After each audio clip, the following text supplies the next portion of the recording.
Recording in progress.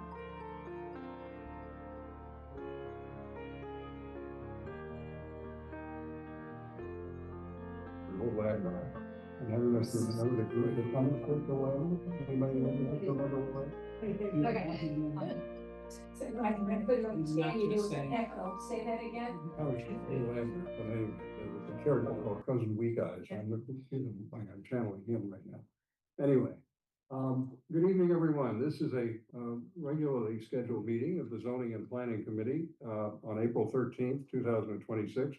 I'm Lyle Baker, Chair, and I'm joined at the start of the meeting in the room by the Vice Chair, Councilor Wright from Ward 3, the President of the Council, Councilor Oliver from Ward 1, Councilor Albright from Ward 2, Councilor Getz from Ward 5, Councilor Gordon from Ward 6. We are joined in person by the Vice President, Dr. Taylor from Ward 8. And I also online by the representative of the Law Department, Mr. Andrew Lee. And I think that is everybody, also Mr. Doringer from the Planning Department, I mean Planning Board. We have two items on the agenda tonight, and let me just start the first item by reading it in a record and then introduce it, and then we'll turn it over to the Planning Department and then have a conversation among the committee members. The first item relates to the request for discussion and possible amendments to enhance the preservation of existing homes. I'll explain that in more detail. The second item is ordinance 30 change in chapter 30 to allow raised beds in the front and rear setback under certain conditions. So the first item is 2026, Councilors Baker, Wright, Oliver, Maliki, Farrell, Getz, and Kalis requesting a discussion and possible amendments to chapter 30 zoning or other state ordinances to enhance the preservation of existing homes over their replacement by larger and more expensive structures. Let me just say, is the first docketer in the list, it was my intent as part of this, and the council members who have been in the council in the prior term recall, we've been trying to figure out what we can do about the smaller, older homes that are starter home, and to see if there are ways to enhance their preservation so that they're not torn down or modified so they become so expensive they're not available for purchase by young families or people who want to move into the city. And so the item is really focused on that tonight. And I've asked the planning department to look into two areas, and further ones can come at a later meeting, because I do expect to hold this item at the conclusion of our discussion and continue it so that we can see if we can make progress on this term. But the question they're looking into are two specific ideas that were presented at an earlier meeting, and what they mean and what potential implications they may have for us. And so with that background, I guess I would like to turn it over to whoever's going to make the presentation for the department, and then entertain questions and comments from members of the committee. Is that agreed? Ms. Colello, are you going to do the presentation? That would be me, and I'll just say that we just introduce yourself again for the public, and we all know who you are, but absolutely. Nora Colello, I am the Chief of Long Range Planning for the department. we've been joined by Councilor Donovan. And I'll also note we're joined by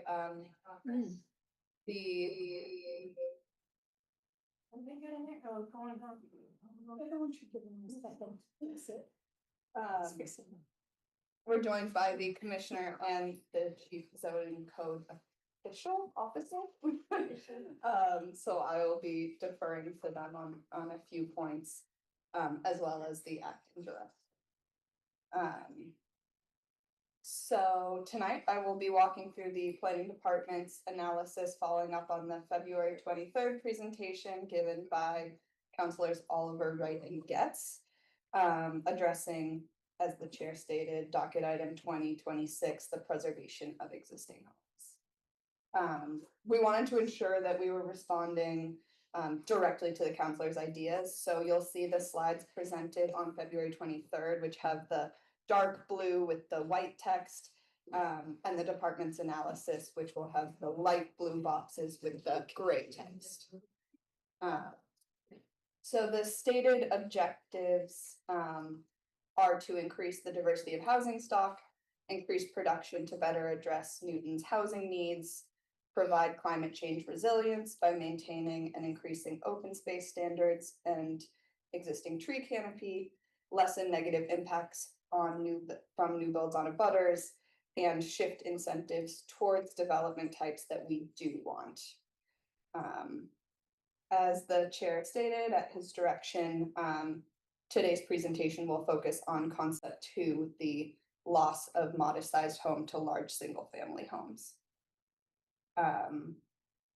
Since aligning zoning with intended use is part of a separate docket item, we won't be discussing that this evening, but we've kept the slides to refer back to when the time comes.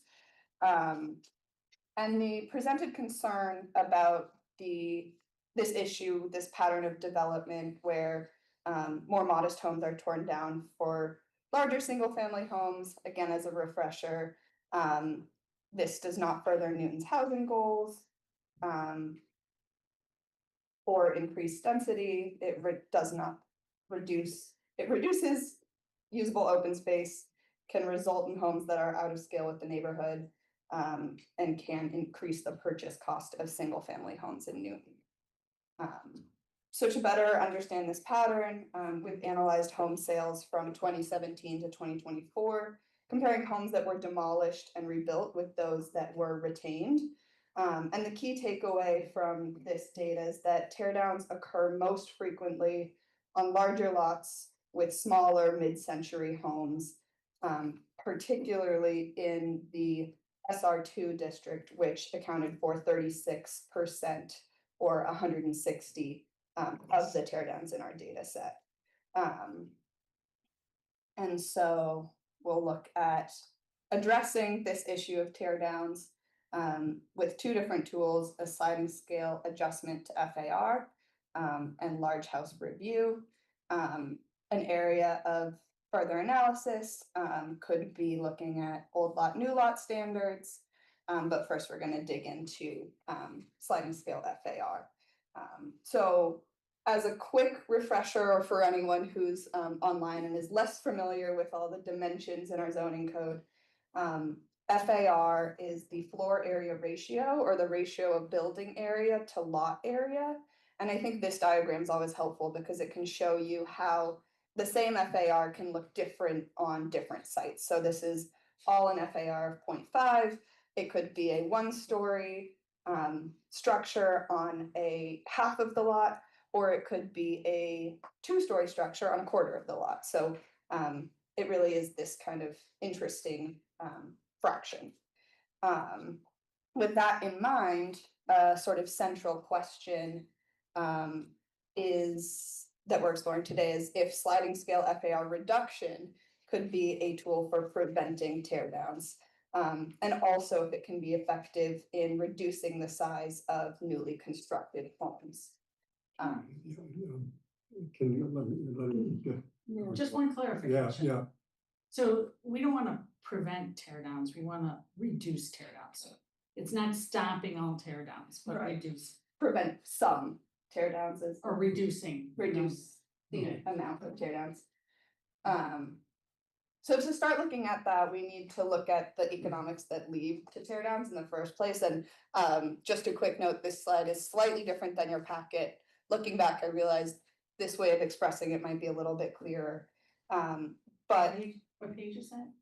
I think it's 17. page 17 is the replacement for page 17. so excluding the kind of rare cases where a homeowner wants to tear down their own home and rebuild it, most teardowns occur when the resale value exceeds the acquisition plus construction cost. And ultimately, FAR affects that equation by limiting how large and therefore how valuable a replacement home can be. So taking a look at the thresholds we have now, you can see that a majority of the teardowns in our data set occurred in that 10 to 15,000, 20,000 square foot lot range in the SR2 district. And that FAR allowance in that SR2 district is 0.38, or, it's a nice round number for us, 3,800 square feet of gross floor area. In this lot size range where most teardowns occur, Newton already allows less buildable area than Lexington after their recent FAR reduction. So what this indicates at first look is that to meaningfully impact teardown activity, Newton would need to reduce FAR in a more significant way than Lexington did to capture the majority of the teardowns. Can I, just This- a clarification, the definition for working purposes of FAR in both communities, you're assuming is close enough for, Yeah, in the appendix, there's a side-by-side comparison of the Right. definitions. I appreciate that. Thank you. Yeah. But they include the attic and the basement. Yeah. In their FAR, but we don't. That it's the same calculation where it's based off of the feet in height. So two ways FAR reduction could kind of go. The same tool produces really different outcomes depending on the scale. So option one, and obviously there's nuance, this is the very beginning of this conversation, but a modest reduction in FAR would be expected to reduce in smaller by right replacement homes. So that's kind of getting at the first part of the issue defined. A significant FAR reduction could change land use economics around teardowns and redevelopment incentives. So that gets more at the actual preservation disincentivizing teardowns.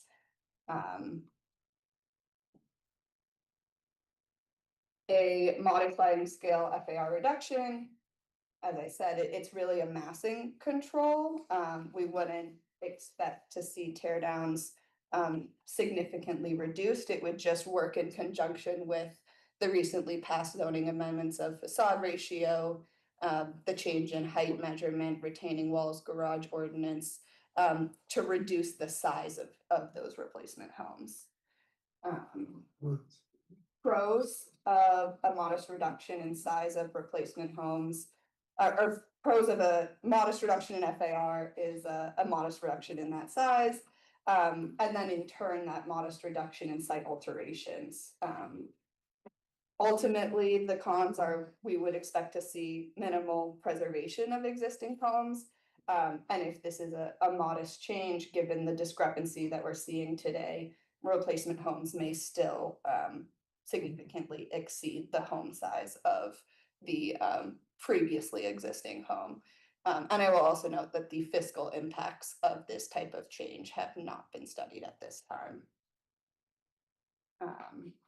In order to really try and prevent teardowns, we would have to alter the development economics by reducing FAR so significantly that the resale value was less than or equal to the costs that are incurred in the process.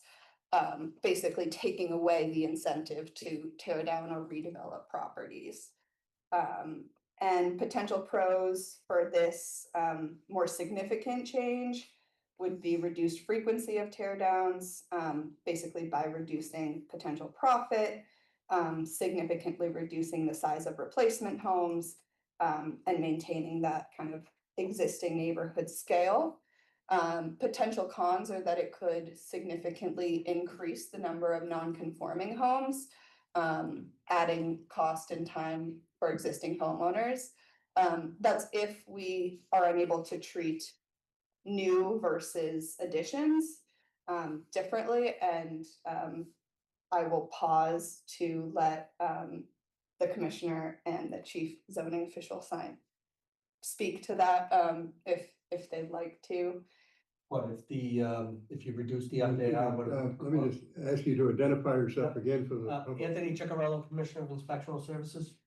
About reducing the FAR and what it would do to the existing home stock as far as non-conforming, making them, I mean, it would make especially for all the projects that have been happening in recent time, possibly non-conforming. Most of the time, what we've been seeing is they almost go to the square foot for FAR. And it would cause I think a large number of homes that are now conforming to be non-conforming, as did probably the facade ratio did also. Gotcha. And then depending on, thank you. Depending on how drastic the change was, there could be a potential legal issue. I know Attorney Lee is on the call and I'm not sure if he wants to speak to this. Mr. Lee, are you with us? Yes, I would like to make a quick comment or a quick note with regards to potential challenges and conflicting with statute if there was a significant change in the FAR reduction. So basically, what the city has to make sure that we avoid doing is reducing it so far that a by right project is not feasible, and leaving the property owner's only real option if they want to develop it to seek a special permit. Because under state law, we can't require a special permit for basically every project. And if that's the practical outcome, then it would be conflicting with Chapter 48. So it's just a note of caution. I can't say what exactly that calculation of what the FAR is, but it's just something for the committee to keep in mind as they discuss this potential option. Okay, thank you very much. And then for this last bullet, I will look to the Chief Siniswaso to talk about this kind of concern that came up through her conversations with folks at the counter who are existing homeowners looking to do additions or alterations. Jane Siniswaso, Chief Zoning Code Official. What we've found sort of anecdotally through conversations at the counter and DRTs that we have each week with people who are seeking Sorry, special you can permits. just say we're DRT. I'm sorry. Again, Land use, development review team meeting. So anybody who needs a special permit or a variance meets with staff to sort of go over the project so that we can, point out any red flags that we think are insurmountable or make suggestions to help guide the project to a more conforming project if possible.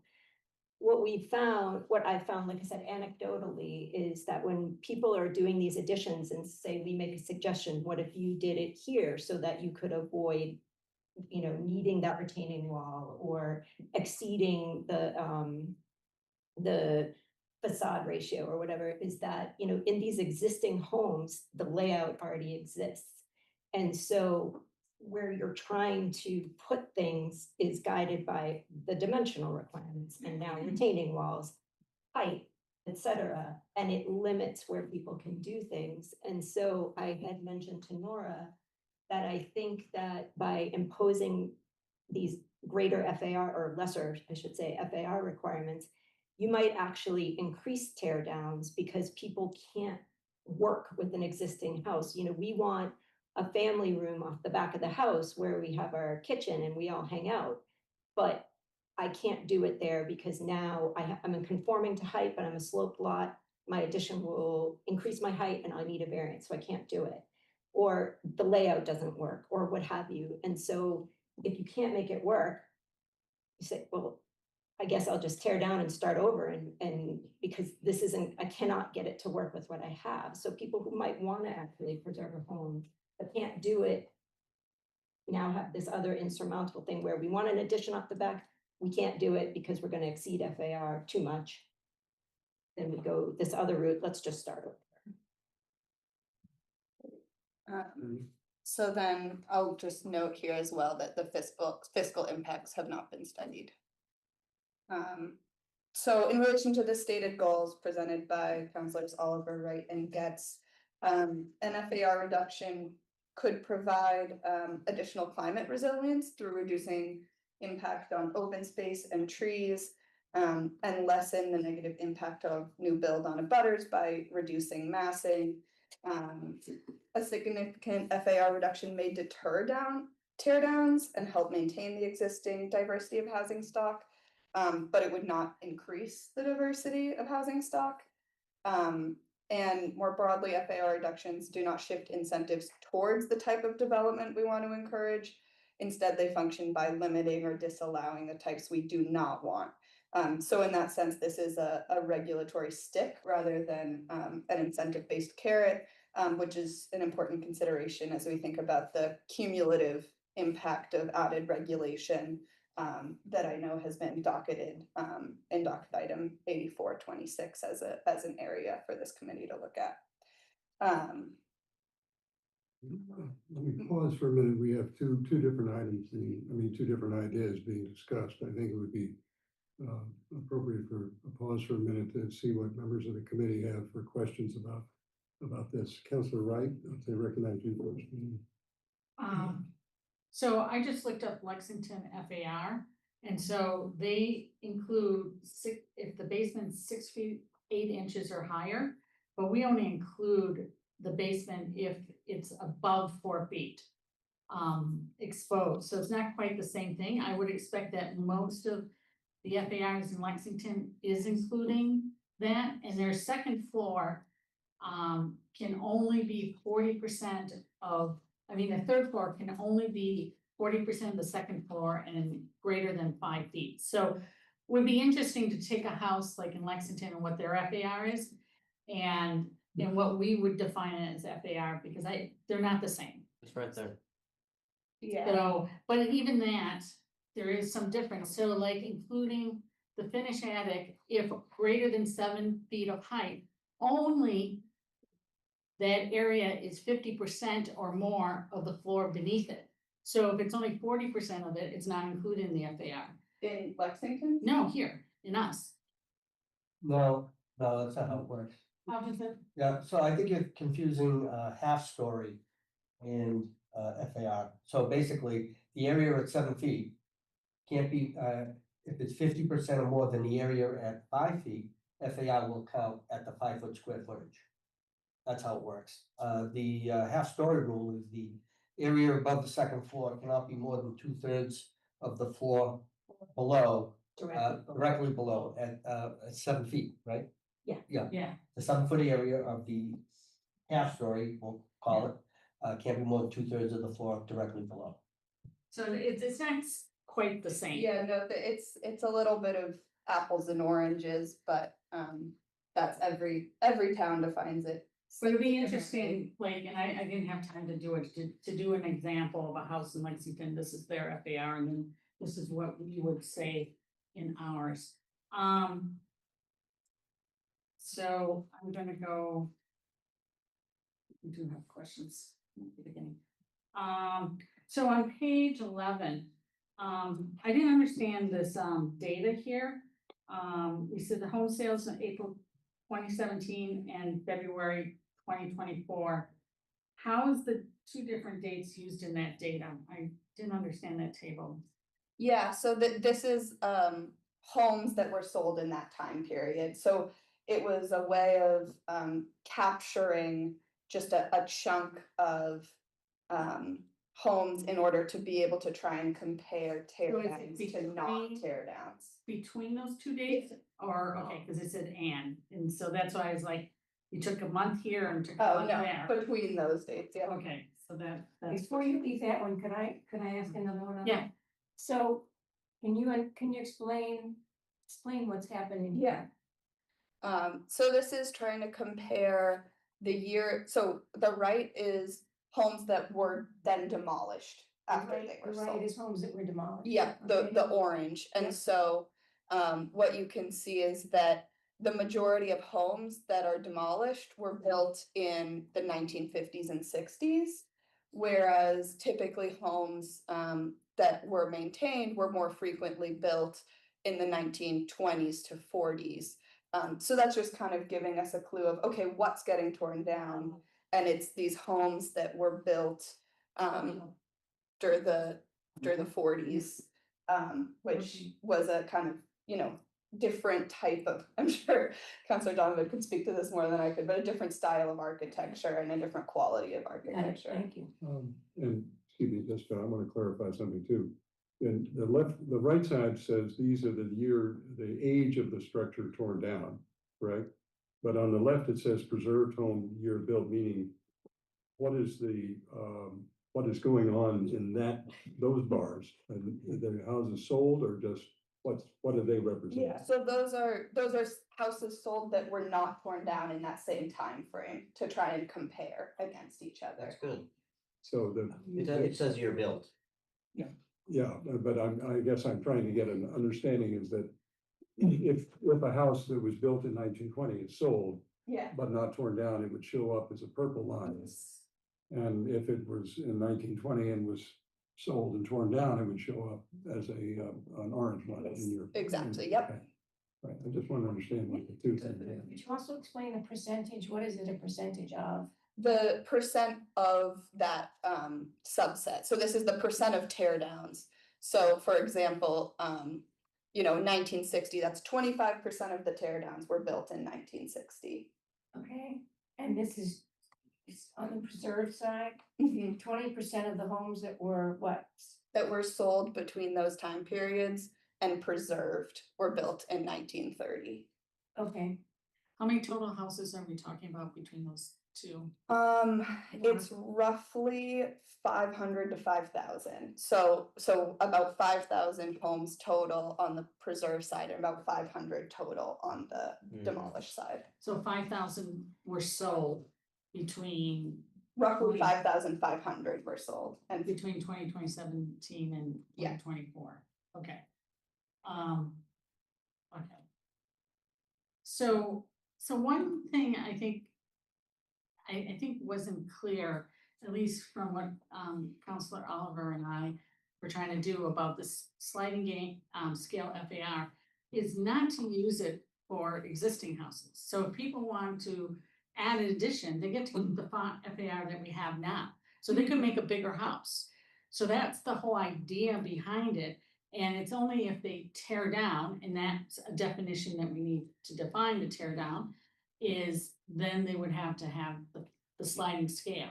So you can add that room in the backyard and, addition for your family room or whatever. It's only if you tear down the whole house. right, yeah, and I'm glad you brought that up because there's a lot to cover here, but I did want to make sure we had that discussion, and that's part of why I wanted to make sure the commissioner and the chief of zoning was here. So originally we were unsure of the legal precedent for that. That was something that we were able to resolve. I think the biggest hurdle in terms of my understanding is then the administrative process for distinguishing between something existing and having that addition versus Tear down. A And tear again, down. and I do have, which I need to get to you, is a definition from some of the local architects, what they would like to see as a definition of a tear down. Because you don't want to just say the house has to be completely gone, because developers will leave up a corner or a wall and say, oh, that's not a tear down. And so they can use that. So, we want to kind of include that. And so in doing that too, in like page 17, one of the things he said, the maximum FAR can impact resale value and purchase price. I think that only impacts it if you plan to tear down the house, because that's where you're having a smaller FAR, because you still have the original FAR that's there. So it only impacts that small number of houses. It's not like it's impacting the whole entire city. So, yeah, this slide was trying to get at what leads to tear downs. Yeah, and then in what you have on here, which is different, maximum FAR can impact resale value and purchase price. That's only if you're gonna tear down the house, because that's where you're gonna have a smaller FAR. So for most houses, it wouldn't have an impact on the price. It's only if you're gonna plan, if a developer buys the house and plans to tear it down. There's some other, I'm gonna let you finish and then go to Councilor O'Brien. Okay. So I should go. Excuse me, there's a Sean mentions this, Um, but I'm not gonna swallow. One of the things that Lexington does is also include their multifamily, and I think we'd like to extend this to MR too, not just SR. But to extend whatever we do to MR. And then. Let's see. Next time I should go last. So other people Well, I'm might glad do that, it. I could let some other people. would be You're on it. bringing up good questions that we can work off of, so. So, and then on slide like 23, sliding scale adjustment to FAR, the lower FAR such that no incentive to tear down, redevelop existing properties. That's not what we're getting at. You know, you got a cute little cape on a 15,000 square foot lot, that's gonna get torn down. You know, we're not gonna be able to say that. We don't want to make that FAR so that nobody could do that. We're not trying to stop tear down, but to reduce it. We want a middle ground. Yeah, so I think this, I'm really glad you brought that up also, because the challenge, and that's why I kind of started with what are the characteristics of a tear down? They really are happening on those large lots with those small homes. And so that's why you would need a really drastic reduction in FAR in order to capture the majority of them. You might be able to capture a couple where, you know, it just happens to be a bigger house on a medium-sized lot and the condition of the house is really falling apart with a minor reduction. But in order to capture a substantive quantity of what's being torn down now, you'd have to really reduce that FAR. But I mean, what we're looking at more is like Oak Hill Park. Today I went and drove by one in West Newton, by the Waltham line on a 7,200 square foot lot. You know, that's kind of what we're going after. Like I said, we're not gonna be able to protect these small houses on the huge lots, but on the more, you know, and they're more attainable for people to buy. Yeah, I think that it is those houses that are the small homes on the large lots that, again, the differential between what the current FAR is and what the, allowed FAR is the greatest, the bigger the difference is between the size of the lot and the size of the home. So that's where, you know, a lot more work is needed. Okay, one more, and then I want to. One more question. So on your last page, the last line says further regulate rather than incentivize buildable area to deter development types we do not want.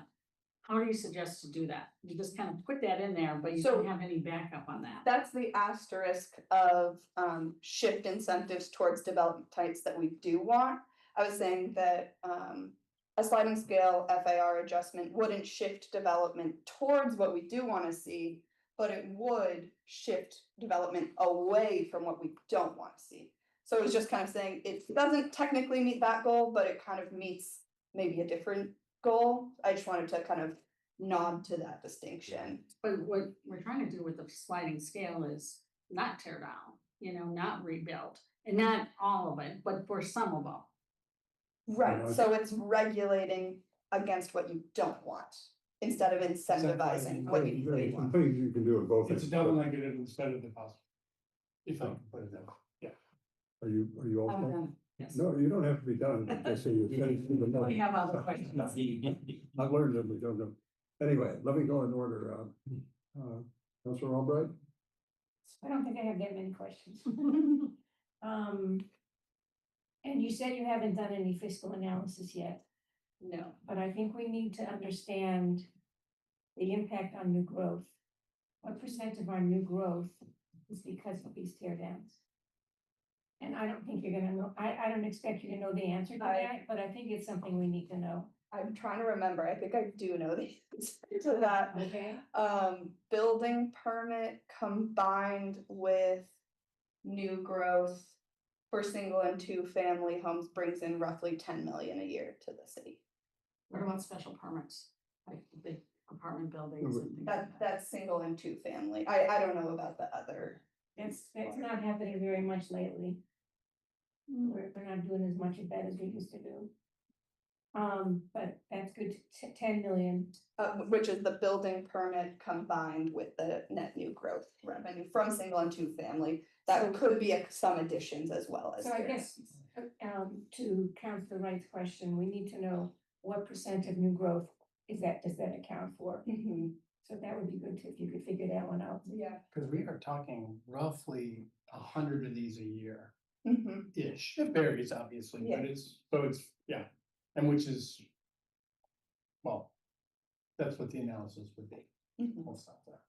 So, what, small homes on large lots are the most impacted by this, or that's what would be most impacted by this? Is that right?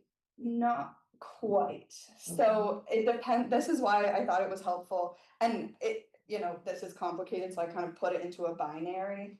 Path A, a modest reduction, wouldn't impact really those small houses on large lots. It might result in a slightly smaller end product. Okay, But it would require a really significant FAR reduction in order to actually prevent the tear downs of the small houses on the large lots.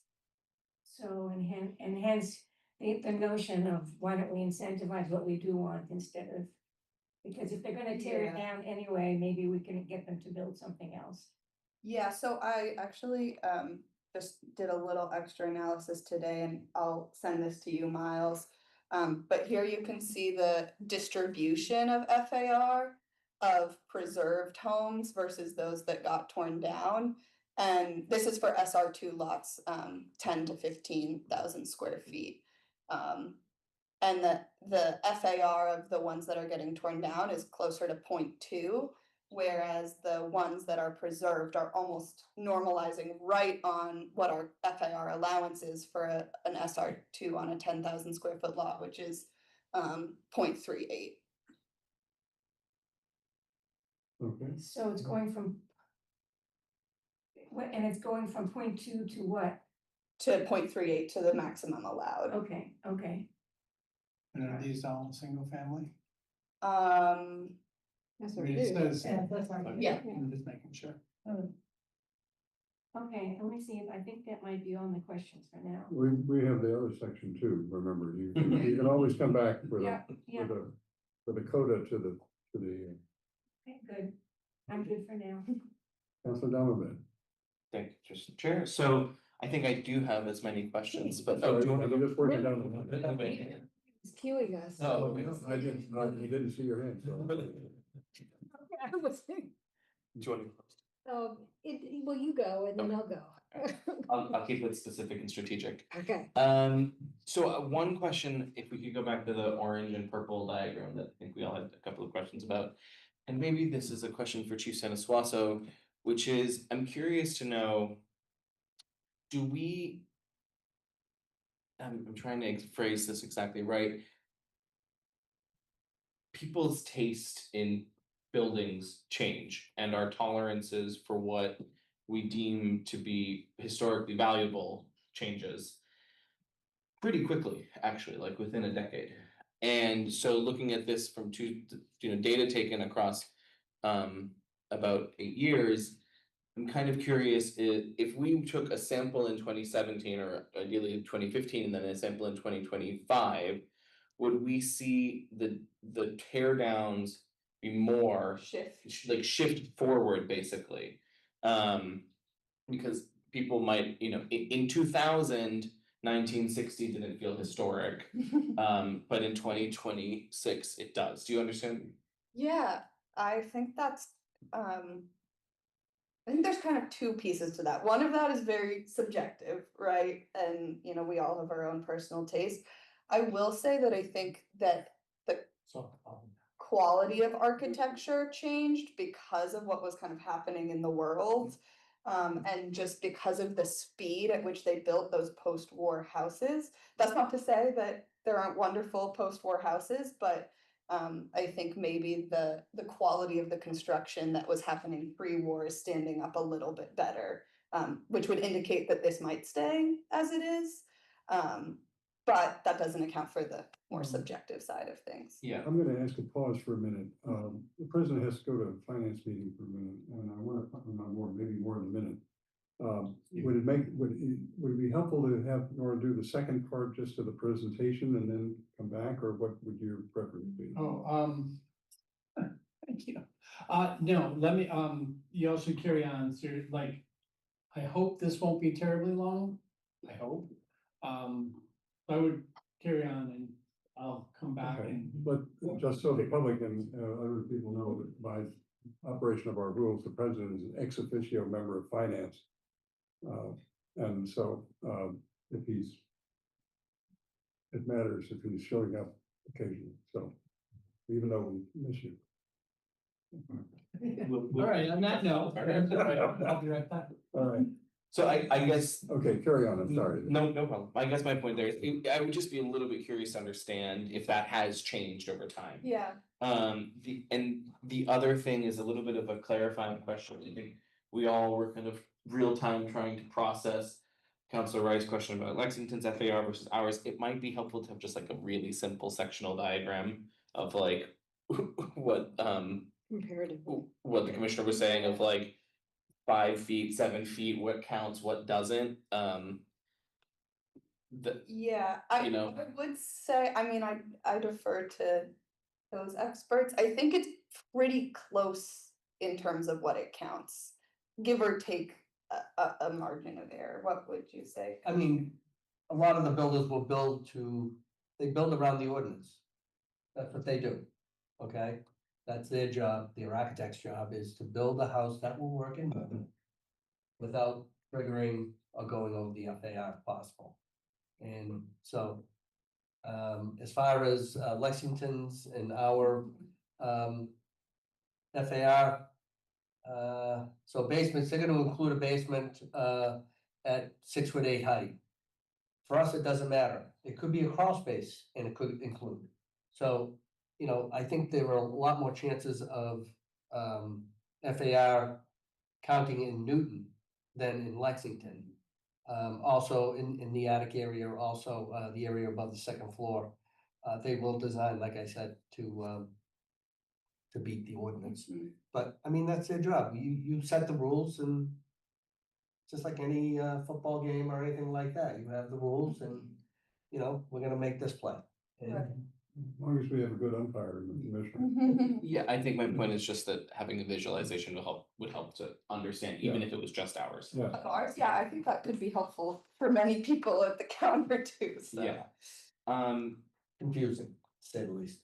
And then, I mean, am I, what I'm hearing is that we have one tool that might meaningfully help in an effort to preserve, in particular, small and therefore more affordable homes. And then we have one that likely is not help, well, we haven't gotten there yet, but we will have that presentation second. well, it seems like the significant versus moderate change Oh, I'm here. sorry, in here, no, Yeah. we haven't talked about large house review. Right, but just of these two, it seems like one is more likely to be Yeah, impactful in one yeah. area than the other. And to me, it starts to seem like a question of like, if we were to if we were to go with the more drastic increase or implement a more drastic increase, that would start to be a limitation, as Councilor Wright put it, or mentioned, on the sort of development capacity, therefore the sale price. If we didn't want to impact people's nest eggs, then it would start to be a question of allowing FAR, but what do we allow it to be used for effectively? Am I understanding this correctly? Yeah, that aligns with my understanding.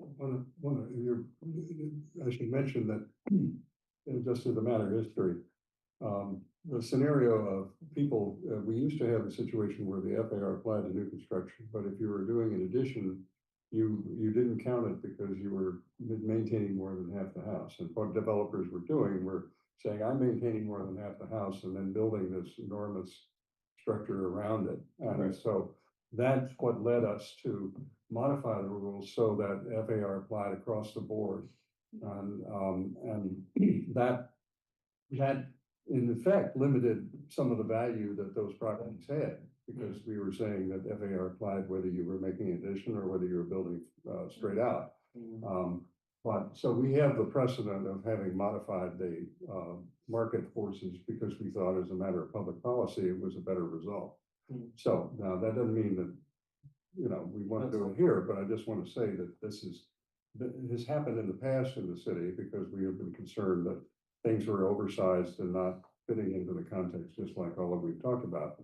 The particular framework here, I think, that is somewhat a little different is we're looking really at the question of are there homes that are more modest in size that are available to people who want to buy into the city that are effectively being diverted from the purchase opportunity into reconstruction and redevelopment in a much bigger and the more expensive homes. Other people buy into the city, but they're a different cohort than we might want to preserve. And just speaking from an historical perspective, we worked very hard on all sorts of efforts to for affordable housing. And, you know, 1 or 2 units, and here we have 100 units a year, not all of whom deserve preservation, but are lost to that sort of purchase market. And so the question is there something we can or should do in this line? And this is why this analysis is going on. But yeah, you are correct in allusion to Councilor Wright's comment that unless we allowed it in a different way, and by it, I mean a similar amount of buildable area, it could impact the nest eggs. But we're not changing the FAR for existing houses. This is only for tear downs. That's we're what we talking are about, saying in a which is different 100 of way. them. You know, there's more than that that's sold every year. There's what, 5,000 that were sold in 7 years. So from their standpoint, the FAR is not changing. They can add on to, you know, the maximum FAR. It's only if a developer goes in and tears down the house, then it would be smaller. Right, so if I have a small cape on a very large parcel, I could add on up to the FAR maximum. Yeah. Which would then make that house less affordable to purchase than it was before. But and similarly, I could just demolish it and build something. Right, you're gonna get some. But it's also, Right. you also need to consider all the other regulations. 60% facade, everything else that we've done. So are we impacting one house set or grouping of houses more than others? And what is that impact?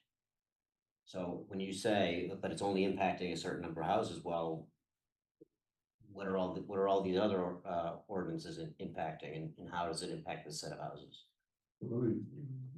That's a fair question, but if you don't mind, I want Yeah, to sort of sorry. move down the line. You Okay, mind if I go to well, council? Yeah, this even got more complex as you started iterating that. You know, just because it started showing me things, you know, that it seems as if the 1930s were when people really had the money and the, you know, the architecture to create homes that are gonna live for 100+ years. So there's a tendency to preserve those. And then you see, you know, it's telling you all this information. The 50s and 60s maybe have been the post-war rapid builds that, you know, came up and as quickly as they come up, they can come down. But I actually just generally, I have so many questions, but I didn't even know for the first question was, can we make the distinction for a house that comes down? Can we have a new set of rules, you know, in terms of all of the regulations for a new build on a tear down lot? That's you know, an Andrew Lee question. I didn't think that we could do, you know, I don't know if we can make that subset or that distinction. I will let Andrew speak to the legal precedent. Thank you, Nora. So it's a very fair question council gets, because under chapter 48, section 4, there's a requirement that within a district, there's uniformity, meaning that each kind of structure are all treated the same. I did some preliminary research with regards to whether or not the city has the legal authority to essentially make a distinction between something that's existing versus the new construction. Based on that research, it seems likely that the city does have that authority. I would appreciate the opportunity to dig a little bit deeper into it, but from what I found, I can't say as of right now that it is not allowed. Not good to know. Or Lexington is doing that. Well, Yeah, and we checked, they did get their ordinance approved by the AG. I don't know if I would recommend doing it the same exact way. And that's where I really wanna speak with. I just parenthetically mentioned that in historic districts, houses are very difficult to tear down, period, you know, and if you want to, so it's not that there's a entire barrier to regulating on it, but the question of the distinction is a fair one, and that's what you mean. It's a question of fairness. Well, the uniformity issue is the real issue for me.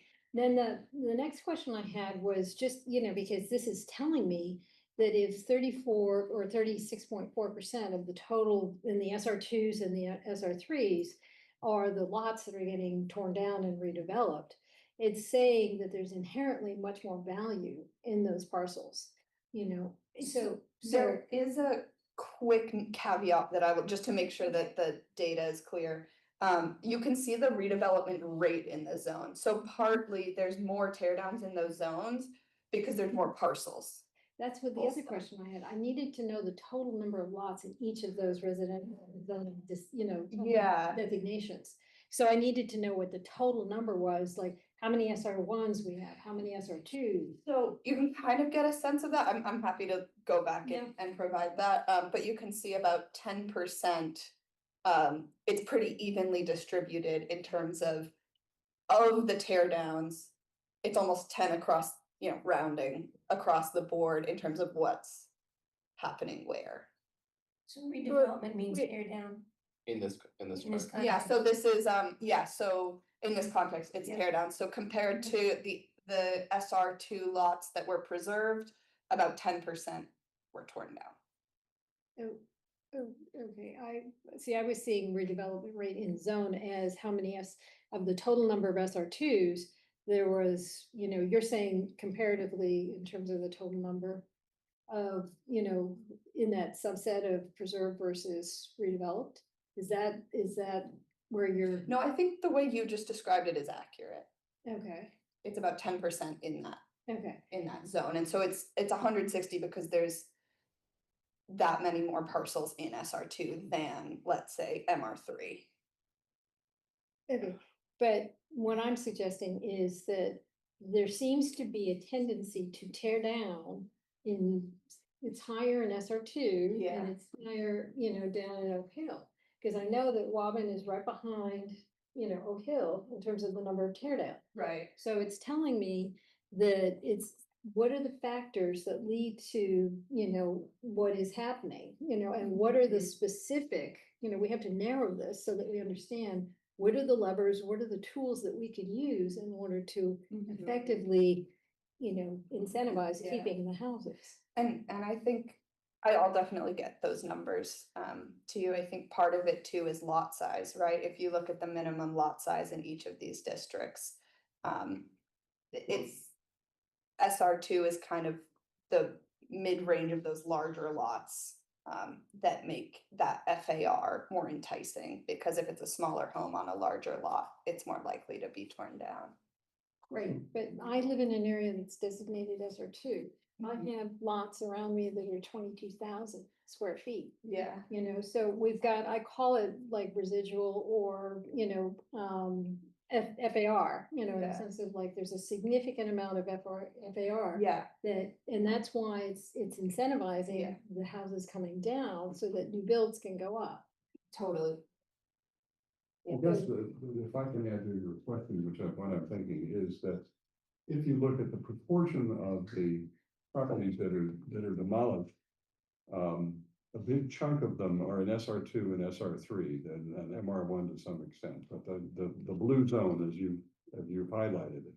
And what that raises a question, as I think Councilor Guess is asking, is the FAR in those situations more generous than it might otherwise have been because it's producing this impact in those zones, not in other zones? Is that what you're asking? I'm just trying to understand.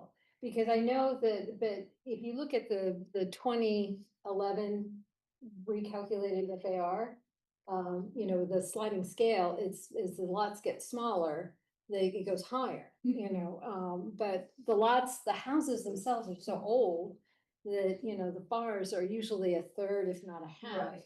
There's, I Yeah. call it residual FAR left on the lot. Absolutely. So it incentivizes tearing down the house. Yeah. So we've got to figure out how to solve this so that then they are incentivized to keep the house and do an addition rather than bringing it down. Right, and I think that it's helpful to speak to that in the context of this equation, because that smaller home means that purchase price is lower.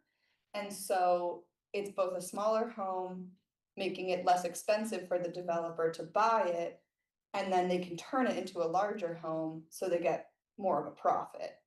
And so as you said, the residual FAR basically translates into profit. Mhm.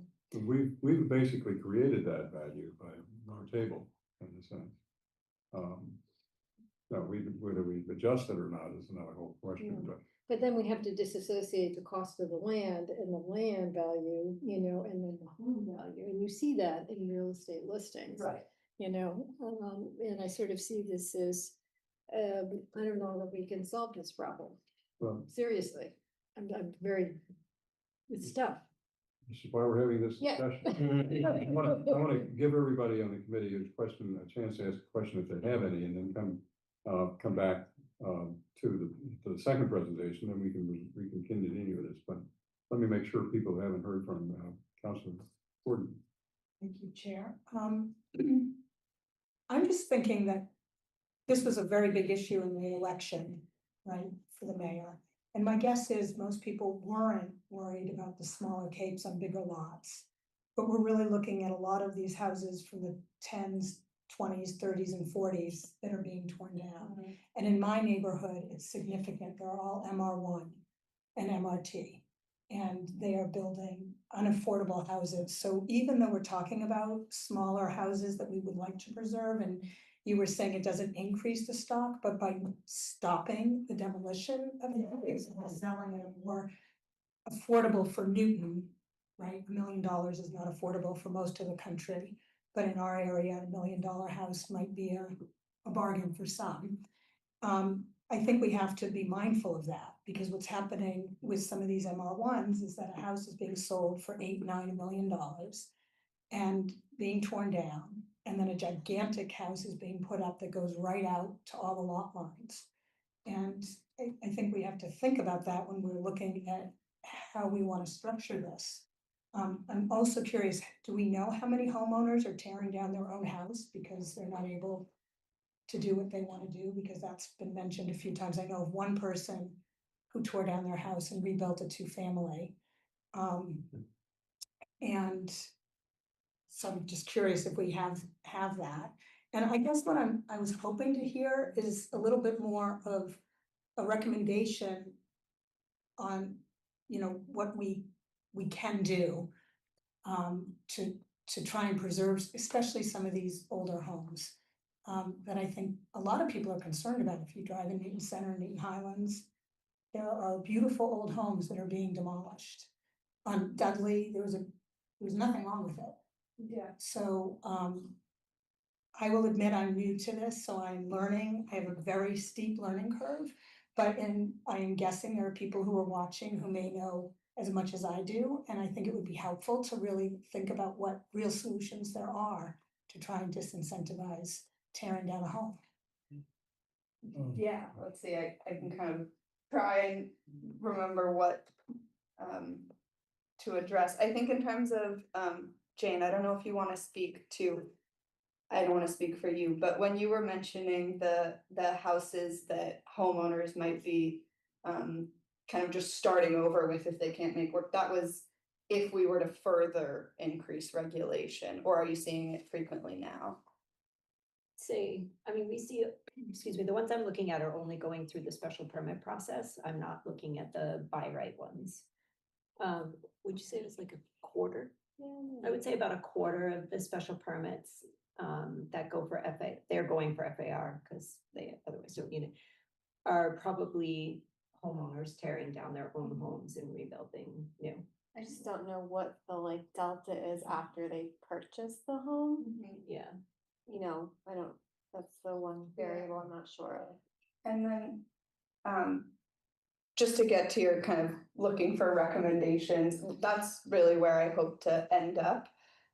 We were asked to look at 2 specific tools, and so we were kind of just saying, how do these tools work? What could they do? I think the concern about older homes specifically is a really important one, and I was actually just talking about it today, where we've got this kind of 2-part issue of we're losing smaller homes to really big homes that are out of scale with the neighborhood.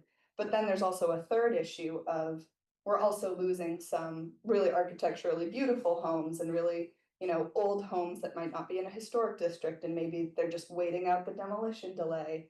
And so I think that could be another tool that maybe I'm not presenting tonight, but definitely looking to work with our historic planners on that. The scope of the ordinance, the docket item includes non-zoning matters, so. But I think, I just want to make sure that because I'm sitting facing this way, I don't omit a colleague who will question. I had a question that was addressed by other. Okay. Thank you. All right. All right, I don't recognize myself, but I'll come to you. Okay. So, just in answer to your question, having been on the council for a while, in 2015, it was the same problem. It was the actually, it was also the 1940s, because it's the Oak Hill Park, but there aren't many of them left to tear down. A lot of them are gone, but it was the same issue, the same time period that was being primarily torn down. And the other issue that you just raised about the large homes that are getting larger. I mean, I've never seen so many homes on Commonwealth Avenue be torn down and rebuilt that there are right now. And those were nice, beautiful 3,000, 4,000 square foot homes that are turning into 5,000 square foot homes. Rachel Road. That too. Yeah. And the final thing I want to say is that I wouldn't be ready to vote anything until we see what adaptive reuse might do to incentivize people to, if they're gonna tear something down, what might they do with it that we could really use? So I hope at some point, Chair, that we ask Nora to study that issue too. Well, I'm gonna say that I'm not prepared to go there yet because adaptive reuse, I think, is not formally within the scope of this item. It can be another item, but I think the problem that I'm concerned about, and I want to recognize myself at this point, is we have people come to us constantly and saying, what are we doing to save the older, smaller, or even affordable houses, the ones in neighborhoods, and not having them be replaced that are not affordable by people who want to live there. And I think we have an affordability challenge here. And adaptive reuse enables you to build more bigger and more expensive. And that's, Not if you do it in a way that creates 2 units instead of 1, 2 smaller units, or 3 smaller units instead of 1. well, but that's turning it into a different structure rather than a structure that people want to preserve. So Well, it's like, it's the MRT idea. I understand, but I Some want to adaptive see, use has inclusionary components. I want to see what we can do with what we've got. Because this is the item that's been before us. We've had plenty of discussion of ways you can add to buildings and add to opportunity for building in the city. But I want to see if we can, as a committee, look seriously at the challenge that people are asking us about, which is this one, and what can we do about it? Now, if we come to say there's nothing we can do, and then we go on to something else, that's fine. But I don't want to go to another alternative until we've really exhausted this one and figure out where we are, including historic, the demolition delay or any other tool that seems appropriate. But I'd like to go to the second presentation if you can, just so we have both things before us. You have one more clarifying? Yeah, well, 2 things. So like adaptive reuse, we're talking here about smaller houses. And I don't see them being adaptive reuse, they're 2,000, 1,800 square feet, whatever. That would be hard to do adaptive reuse. Did you add on? Well, then that's going to a different thing, and I agree with the Chair Baker. That's kind of a separate thing. So, but the other thing is, and I don't know if we can address it at all, there is a house, beautiful, nice house in our neighborhood, and it never goes to market. It goes directly to, a developer. And I was at a meeting and 3 people said, I would have bid on this house, but they never got the chance to do it. I don't know if there's anything we can do. I think that they would have to go to market, but like for my house that I bought, thank God it did go to market, but developers came in and the guy didn't want it. It was a higher price, but he didn't want to, sell to a developer. He wanted to sell it to a family. But there's a lot of these houses that don't even get a chance. Okay, so, Clarifying. yeah, clarifying, and then let's go to the next one. Then we can come circle back on both of these. Sure, yeah, I guess in my professional experience, adaptive reuse is typically means changing the use, so an office building that becomes residential. Or a residential building that, or a brewery that becomes an office or something. I don't think that's what I'm. We're not talking about No. Yeah. that, we're talking about the same program, residential, okay, I just. In my neighborhood, I'm fine with it. I just want to drive this understanding. So that you get a lot of support with, more beer opportunities. Who's only for beer? A small cake brew pub. Okay, thank you for clarifying, that's helpful. All right, so do you want to go to the second to talk about large house review, just so we Yeah. understand the idea? So, the second option we were asked to analyze was large house review, proposed as a way to mitigate the impacts of large house new builds and additions. Wellesley was referenced as a model, so we met with our counter, Hold on there, oh, sorry. go back. When was That was. 2014? Way back. Yeah. But did it ever get discussed? It got discussed. Was You You remember that? You don't think it did? It just turned 21. No, I think it was at the end. Discussed. I looked at the report. I can tell you at the report, it was at the end. Yeah, but that was after discussion. Right, but it had literally one kind of like, round robin. I wonder thing. why though. It might have been after Sangiolo tried to do the stop all housing Well, development. she wanted to put an interim moratorium. Moratorium. Yeah, that it was gonna have a start and a stop date. I remember this, yeah. Yeah, it was around the same. No, time. this is, isn't it fun to see your old docket items? You had a great idea 10 years ago, or at least an idea worth exploring. Here we are doing it again. All right, carry on. So, as I was saying, Wellesley was brought up as an example of a community who has large house review, that's fairly comparable to Newton. We met with our counterparts and we conducted research on, how they conduct this review, and the key takeaways are that it's primarily focused on stormwater, drainage, and tree impacts. And then the other piece is that it only applies to conforming lots and structures. So then what I kind of did, I said, that sounds a little familiar. What does Newton have that's similar already? And so I looked at Newton's FAR special permit compared to Wellesley's large house review. And the primary focus of our FAR, our special permit to exceed the allowed FAR is neighborhood context, while theirs is stormwater and trees. This is using an example again of that SR2 10,000 square foot lot. The threshold for review, in our case, special permit, is 3,800 square feet measured through FAR. Theirs is 3,600 square feet measured through what they call TLAG, or total living area plus garage. Properties under purview in our special permit, it's all lots and structures, whereas Wellesley's, it's conforming lots and structures. And so, as I'm sure the commissioner and the chief zoning official can tell you, there's a lot of non-conforming structures that, and non-conforming lots that go through our FAR special permit process.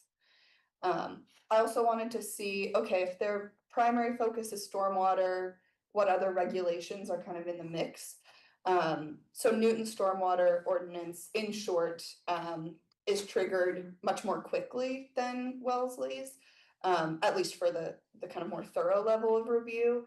In Newton, it's triggered for any addition of more than 400 square feet of impervious surface. So pretty much any redevelopment will trigger our stormwater ordinance, whereas in Wellesley, it's triggered by, at least the higher level of review is triggered by their large house review at 3,600 square feet of TLAG. And then our tree ordinance regulates all trees on the lot, whereas theirs focuses on perimeter trees unless it's part of that large house review. So the pros of large house review, as we kind of saw it playing out in Wellesley, is addresses site impacts directly in terms of stormwater and drainage.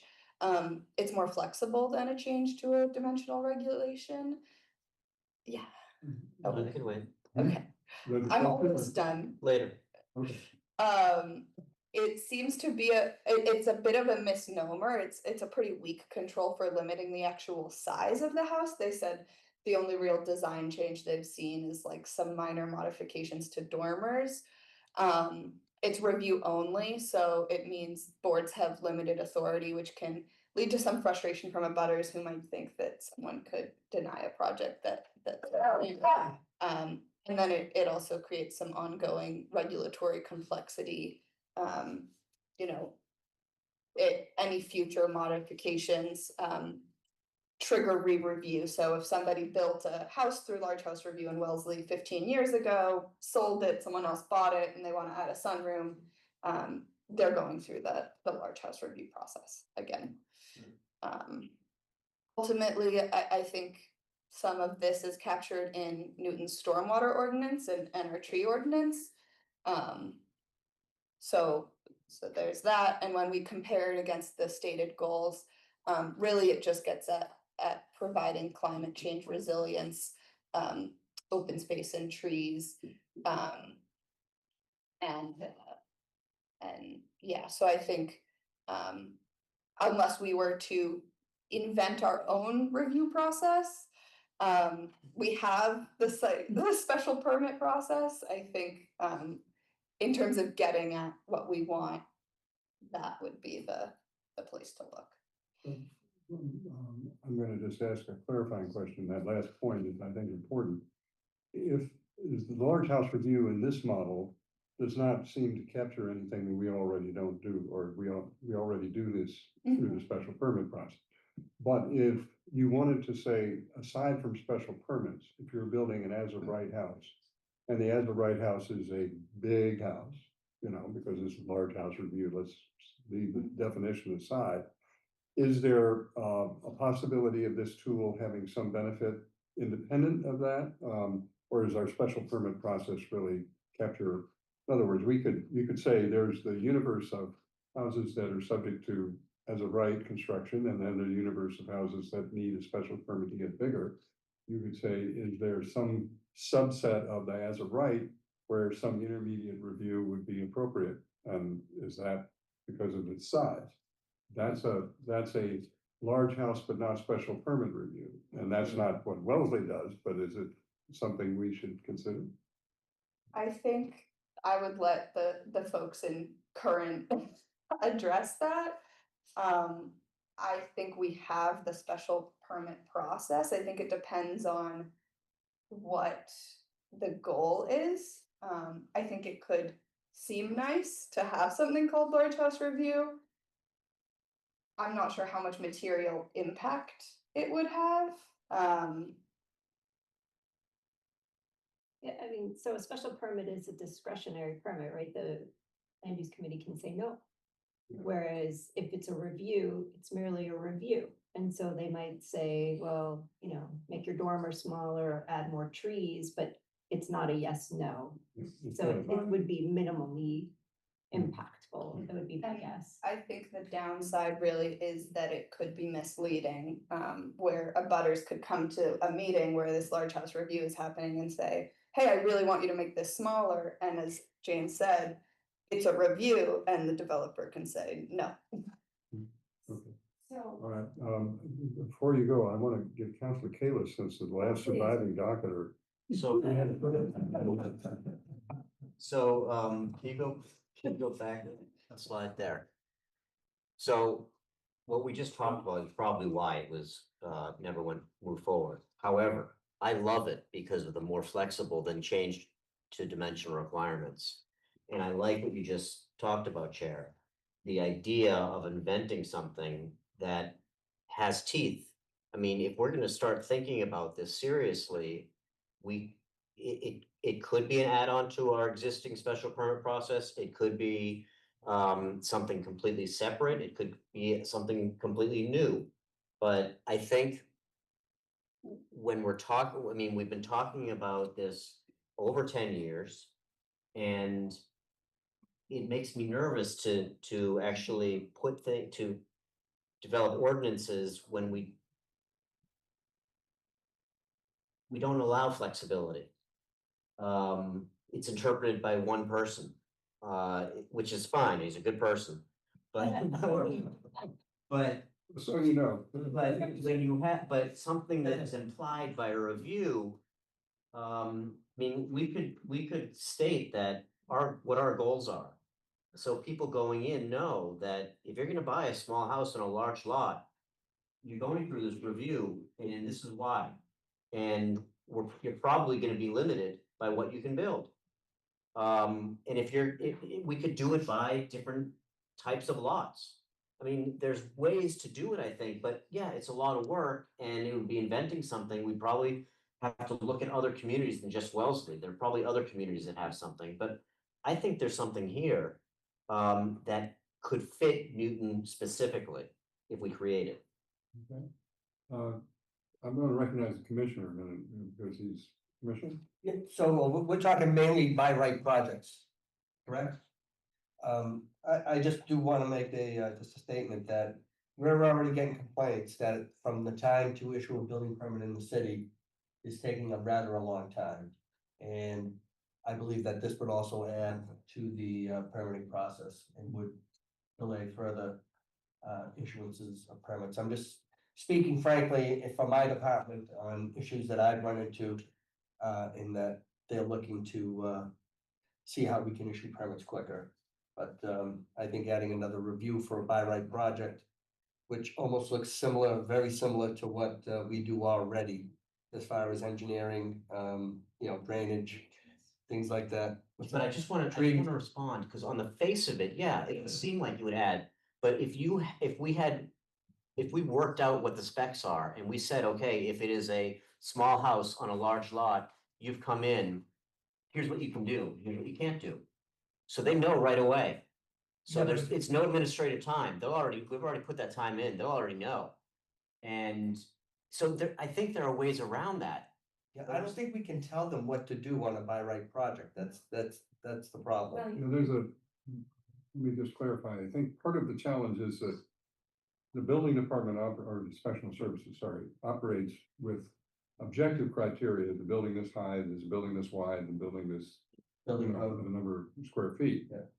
If you say, I'd rather you not build an ugly building that's too big, that requires discretion because you have to have somebody to go through a process like special permit or an historic district. Somebody has to review that, who has the ability to say, no, that's an ugly building and you're not gonna be able to build it. But the Commissioner of Inspectional Services can't say that. He can say, your building is this tall, this wide, and that's the difference between rules and standards. And part of the challenge is that we are wrestling with whether we modify our rules. And also, perhaps there is a standard we want to add to our special permit process or something else that might make for very large projects an additional consideration that ought to be considered. And if that's the case, then you've got a mechanism already in place in the sense of a body who is used to making discretionary decisions and applying standards rather than rules. So, and I just want to say you've got a good idea. I don't want you to lose it. I just want to distinguish the two mechanisms because I think they make a difference in how you sort out where you go with this. Okay, let me make sure I've Councilor. Yes. I'm sorry. More slides? Yeah. I just want to finish up the presentation. Oh, I'm sorry. really We interrupted. open. All good. Just going to finish out the PowerPoint, the kind of third concept presented by councilors Oliver, Wright, and Getz were incentivizing additional units. This is a nice opportunity to give kudos to the committee. We accomplished this update to the ADU ordinance to increase the flexibility, actually slightly beyond what the state required roughly this time last year. And then adaptive reuse, as we've stated, this was. Not Councilor Donovich adaptive reuse. Understood, yeah. But yes, I think in this context, just to clarify, adaptive reuse is saying, okay, let's keep this building, this residential structure, and maybe it is now 2 units, whether that's fully inside of it, or whether that's keeping it as it is and adding an addition and adaptively reusing it to go from a single family to a two-family on that lot. I think that's my understanding of what, but I don't know, Counselor Wright, was there a different? Oh, yeah, much different. Okay. We had a much different definition and stuff, right? At bigger houses and 3 or 4 units and only 10% addition and a lot more parameters around it, so Yeah. it's not like your 2,000 square foot house that's gonna be 3 units, so it's adaptive reuse of the bigger homes. Right, getting at kind of the comment made by Counselor Gordon. My view is that both of these are not necessarily within the scope of the item as we have it. We're trying to figure out how do we deal with the preservation of the existing houses that are affordable, if they're affordable at all. That's the point that Counselor Gordon made about what do we do to sort of deal with those. Let me ask the members of the committee. We've got, I think I would like to move a motion to hold at this point on this item so that we can continue the conversation, because Councilor President Oliver is back just for a motion to hold. Yeah, no, it was one of my comments. Oh, yeah. Before we close it out for today. Yeah, no, but I'm gonna just say that I would entertain a motion to hold, but I want to have people have a chance to ask the questions and comments about how we go forward. Because it seems to me that the two ideas that have emerged are, is there some form of reduction in the FAR scale at an appropriate situation, which I'm going to use Councilor Wright's issue, is it a demolition by itself, and you're tearing the house down as opposed to adding to it? Is there some version of that is worth pursuing for further analysis? And second, is there some iteration of large house review, perhaps in special permit standards or otherwise, to pick up on Councilor Kalis's point, that might be worth pursuing? Again, neither one necessarily has to be, but I just want to say what I think the conversation has brought us to at this point, and then have people ask questions about either or go forward from there. Okay, and then not on the table tonight, but I would entertain a conversation about it at the next meeting if we can, is your question or idea about historic or the demolition delay. There may be something else that's not part of the universe that we've been talking about tonight, but again, trying to get at this basic issue. So questions, conversation now, Councilor, yes, and I will go down the road this way this I time. just wanted to pursue a little bit more about the large house review, because it seemed as if the criteria that you spoke to, in terms of the stormwater management that we currently have, but there seemed to be a lot more criteria that was in place for Wellesley. So it was the preservation of the landscape, the scale of the building, the lighting, the open space, and even the circulation on the site. So I didn't know whether or not they're just not applying that, or, I just didn't understand why these are put into the listed.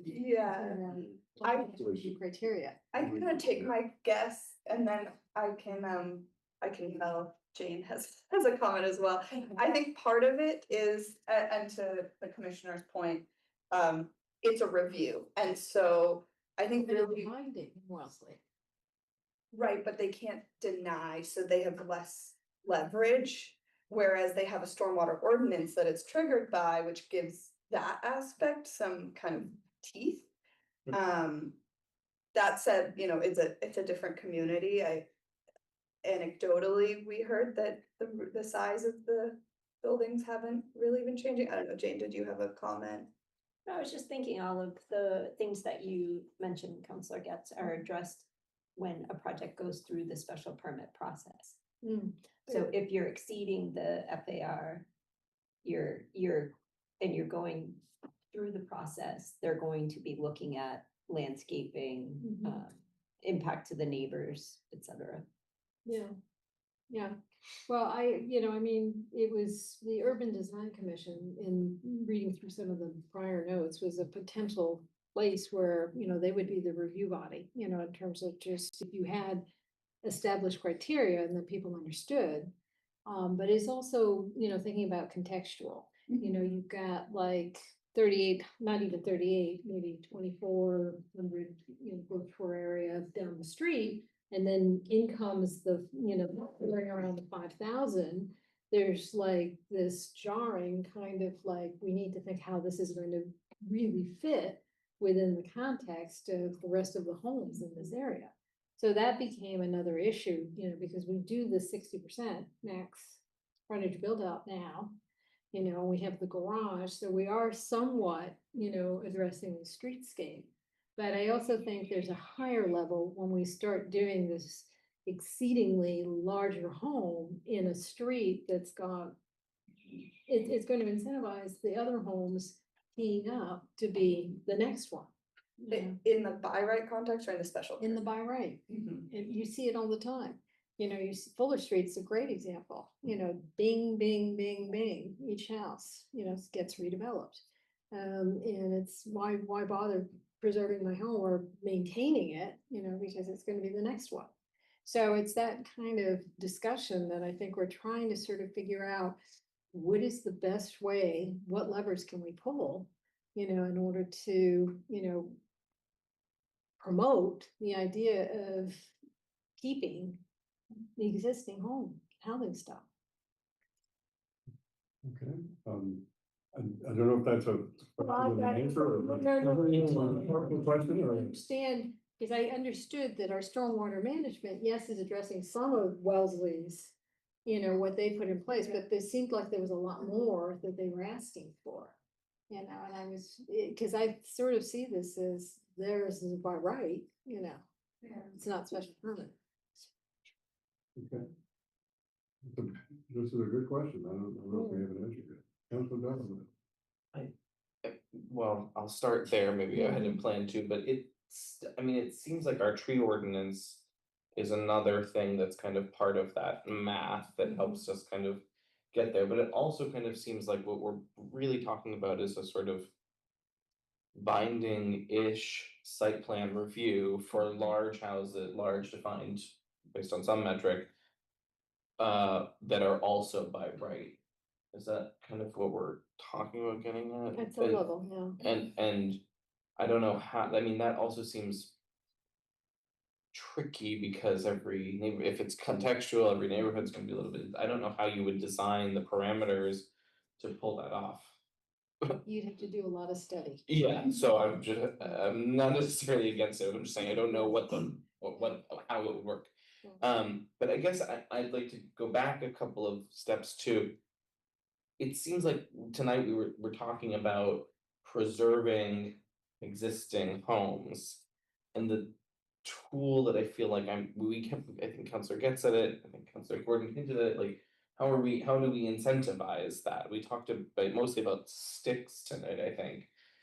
And it seems to me like the carrot potentially is the one that was kind of at the end of the presentation of how do we, you know, when we're talking about extra, as you said, Counselor gets extra FAR, it starts to be a question of what do we want you to use that FAR for? Do we want you to use that FAR to build a much bigger house, a new, much bigger house? Or do we want you to use that FAR to keep the existing house and either do an addition that makes it also a much bigger house or do something else, like add additional units that make it possible to preserve it? I think in my experience, I haven't heard from anybody saying, I'm very upset that they kept that house and built other homes there. I have heard what you said, Councilor Gordon, which is I'm very upset that they knocked it down and built a bunch of things there that were also very expensive. So I guess like that's, I feel like we're kind of missing the incentive tool. I'm gonna ask you to hold that, because we will have a chance to talk about that. We're gonna review the experience in the MR districts. But that's a different concept than I think the docket item is speaking to. And I want to try and, I don't misunderstand me, it's a conversation we've had with the planning department, and I think we need to have. But in the process of trying to do justice to this question, the question is, can we preserve the existing smaller houses in some way that preserves their affordability? If you're putting somebody into the business of developing into a bigger house or bigger structure, that doesn't automatically do that. So that's a different docket item, in my judgment. Yeah, I guess I would just say that if I think that the tool for preserving a building and it's close to its affordability, you know, close to its level of affordability is if you buy something for $300,000, that's not realistic, sorry, if you buy something for $900,000. And you're able to quadruple what's built on that parcel, and then each of those things then is, sellable for $900,000, and you've preserved one of them, the original one. You've maintained a certain level of affordability, approximately, small increase for renovations, and then you've preserved that building, which is, I think, what the goal is. So that's why I would like to see that idea kept as part of the incentivization of preservation. Well, I just to clarify though, if you're doing something, if it's a single family or zone, you're creating basically a multifamily unit in a single family zone. Now, you may want to do that, but that's a different model than we currently have. I'm talking about how we take the existing zoning structure we have and try and make it work in the context we have. Now, that doesn't mean we can't change all of that, but I'm just saying that's different. Understood. Okay. Do you have a docket item for looking at preservation in MR zones? Yes, we do. So maybe that's Okay. the time. Well, we'll have a chance to talk about that, but I want to make sure, because it's very easy to go to the development options. I'm really interested in what we do right now on the non-development options that will preserve something. And until we exhaust that thread, I don't want to go to the other Trees. okay? Councilor Albright. So, I was thinking about the Urban Design Commission and how they behave with, the projects, the large projects that they've been reviewing. And they do a very good job of, change that into a turret that's rounded at the corner. Don't do this, do this. So, but they don't change the size of the building very much. They change the look of the building and the character of the building. So to the extent that that's the solution, that's what they'd be good for. I'm not sure they'd be good for other things. That is not their charge though. No. They're doing what they're charged to do. So- So I just want, we have to think expansively. But that's the other half of what I'm saying is that if you really want people to review it, you gotta take some stuff that we do by right and throw it into special permit. Because we have a process for reviewing things that we don't wanna do by right, and it's called special permit process. I'm not sure we wanna add to that, but that's really what you're talking about. I don't see any point in creating a new review process when we have one. And then we'd have to be careful to make sure we give them the right criteria. Even if it was just for small houses on big lots? Sorry. to Yeah, interrupt. I mean, we get a lot of small special permit reviews that are, if they wanna go over FAR and they want permission for that. So we have I think that's a pretty common one, isn't it? Yeah. So, we have that process and it doesn't make sense to me to add another process that does the same thing. So, other questions? I just want a clarification that was said earlier, and I must have misheard it. But, and Ms. Wheeler, or maybe ISD here, is that you said 25% of the owners tear down their houses and that are part of the special permit. When I go to land use, most of the special permits is, FAR, but it's adding, it's not necessarily new house. See a fair amount of new construction in special permit. I think anecdotally, when Jane's reviewing, she quoted the 25%. We can look into that. Okay, that just seemed kind of high. And the tree ordinance that we have is a hindrance, or it's a speed bump.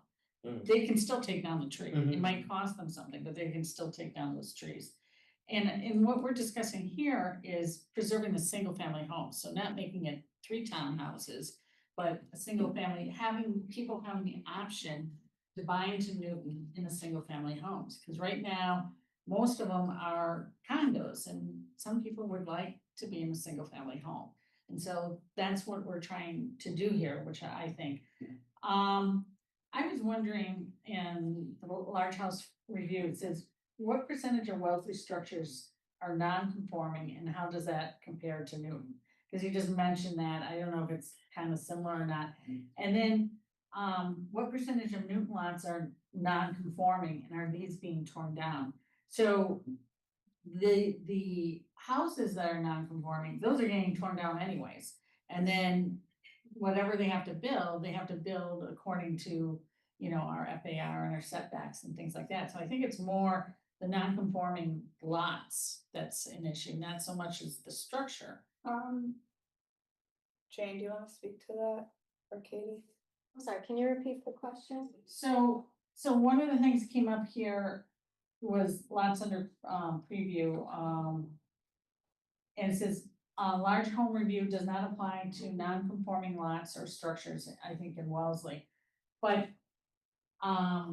we're talking about tear downs and the large house review with what goes on there. So that shouldn't be non-conforming, or otherwise they're gonna have to do a special permit anyways. And so the other part was the lots are non-conforming, and so I was just, and according to, I think Wellesley, they don't do this large house review on non-conforming lots, but I didn't know how many of our When I lots. say non-conforming lot, like what would you define, like the size of the lot or a lot that has a non-conformity? She's on page, It's, 20. it's. It's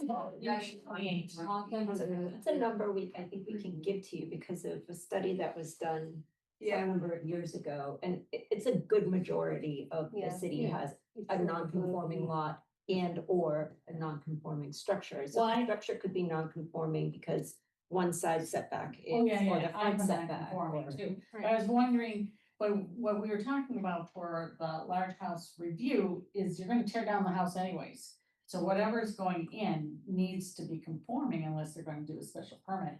So the question is, how many lots are actually non-conforming? So what I see as non-conforming, I don't know if it is, let's say an SR3 lot that's 3,000 square feet, because we have a minimum lot size or a minimum frontage. Those are non-conforming, but I don't know if that's what you're talking about here. Are you trying to understand comparing our special permit process to Wellesley's large house review, or what's the? It's, Goal. yeah, comparing to Wellesley's large house review, I so. think it's basically the takeaway there is just that our special permit captures more properties than their large house review does, even of the same size. Because they don't look at non-conforming lots. Okay. As I understand it, the Wellesley process is advisory to a certain extent. Our process is binding. And it involves discretion to say, no, thank you. They don't have that discretion. They can say, we think this would be better. And if you agree, that's fine. But if you don't agree, too bad. So, all right. That's it. Oh, excuse me, Councilor Gadd? Oh, no, there, Councilor Rose? Well, it strikes me, and listening to Councilor Baker, that there's two approaches to this. One is a very narrow approach, which is we can identify a home by price and by size that we're trying to preserve as a single family home purchase opportunity for somebody new to the community to come into, right?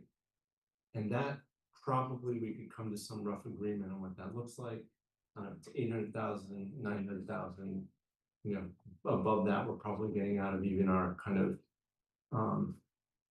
fuzzy affordability. If that's what we're doing, the large home review isn't going to preserve that. You have to, you know, you really have to do the dramatic FAR review, and all of this, these other considerations are about kind of tamping down the huge structures that we see, and you know, some of the larger homes that are being torn down and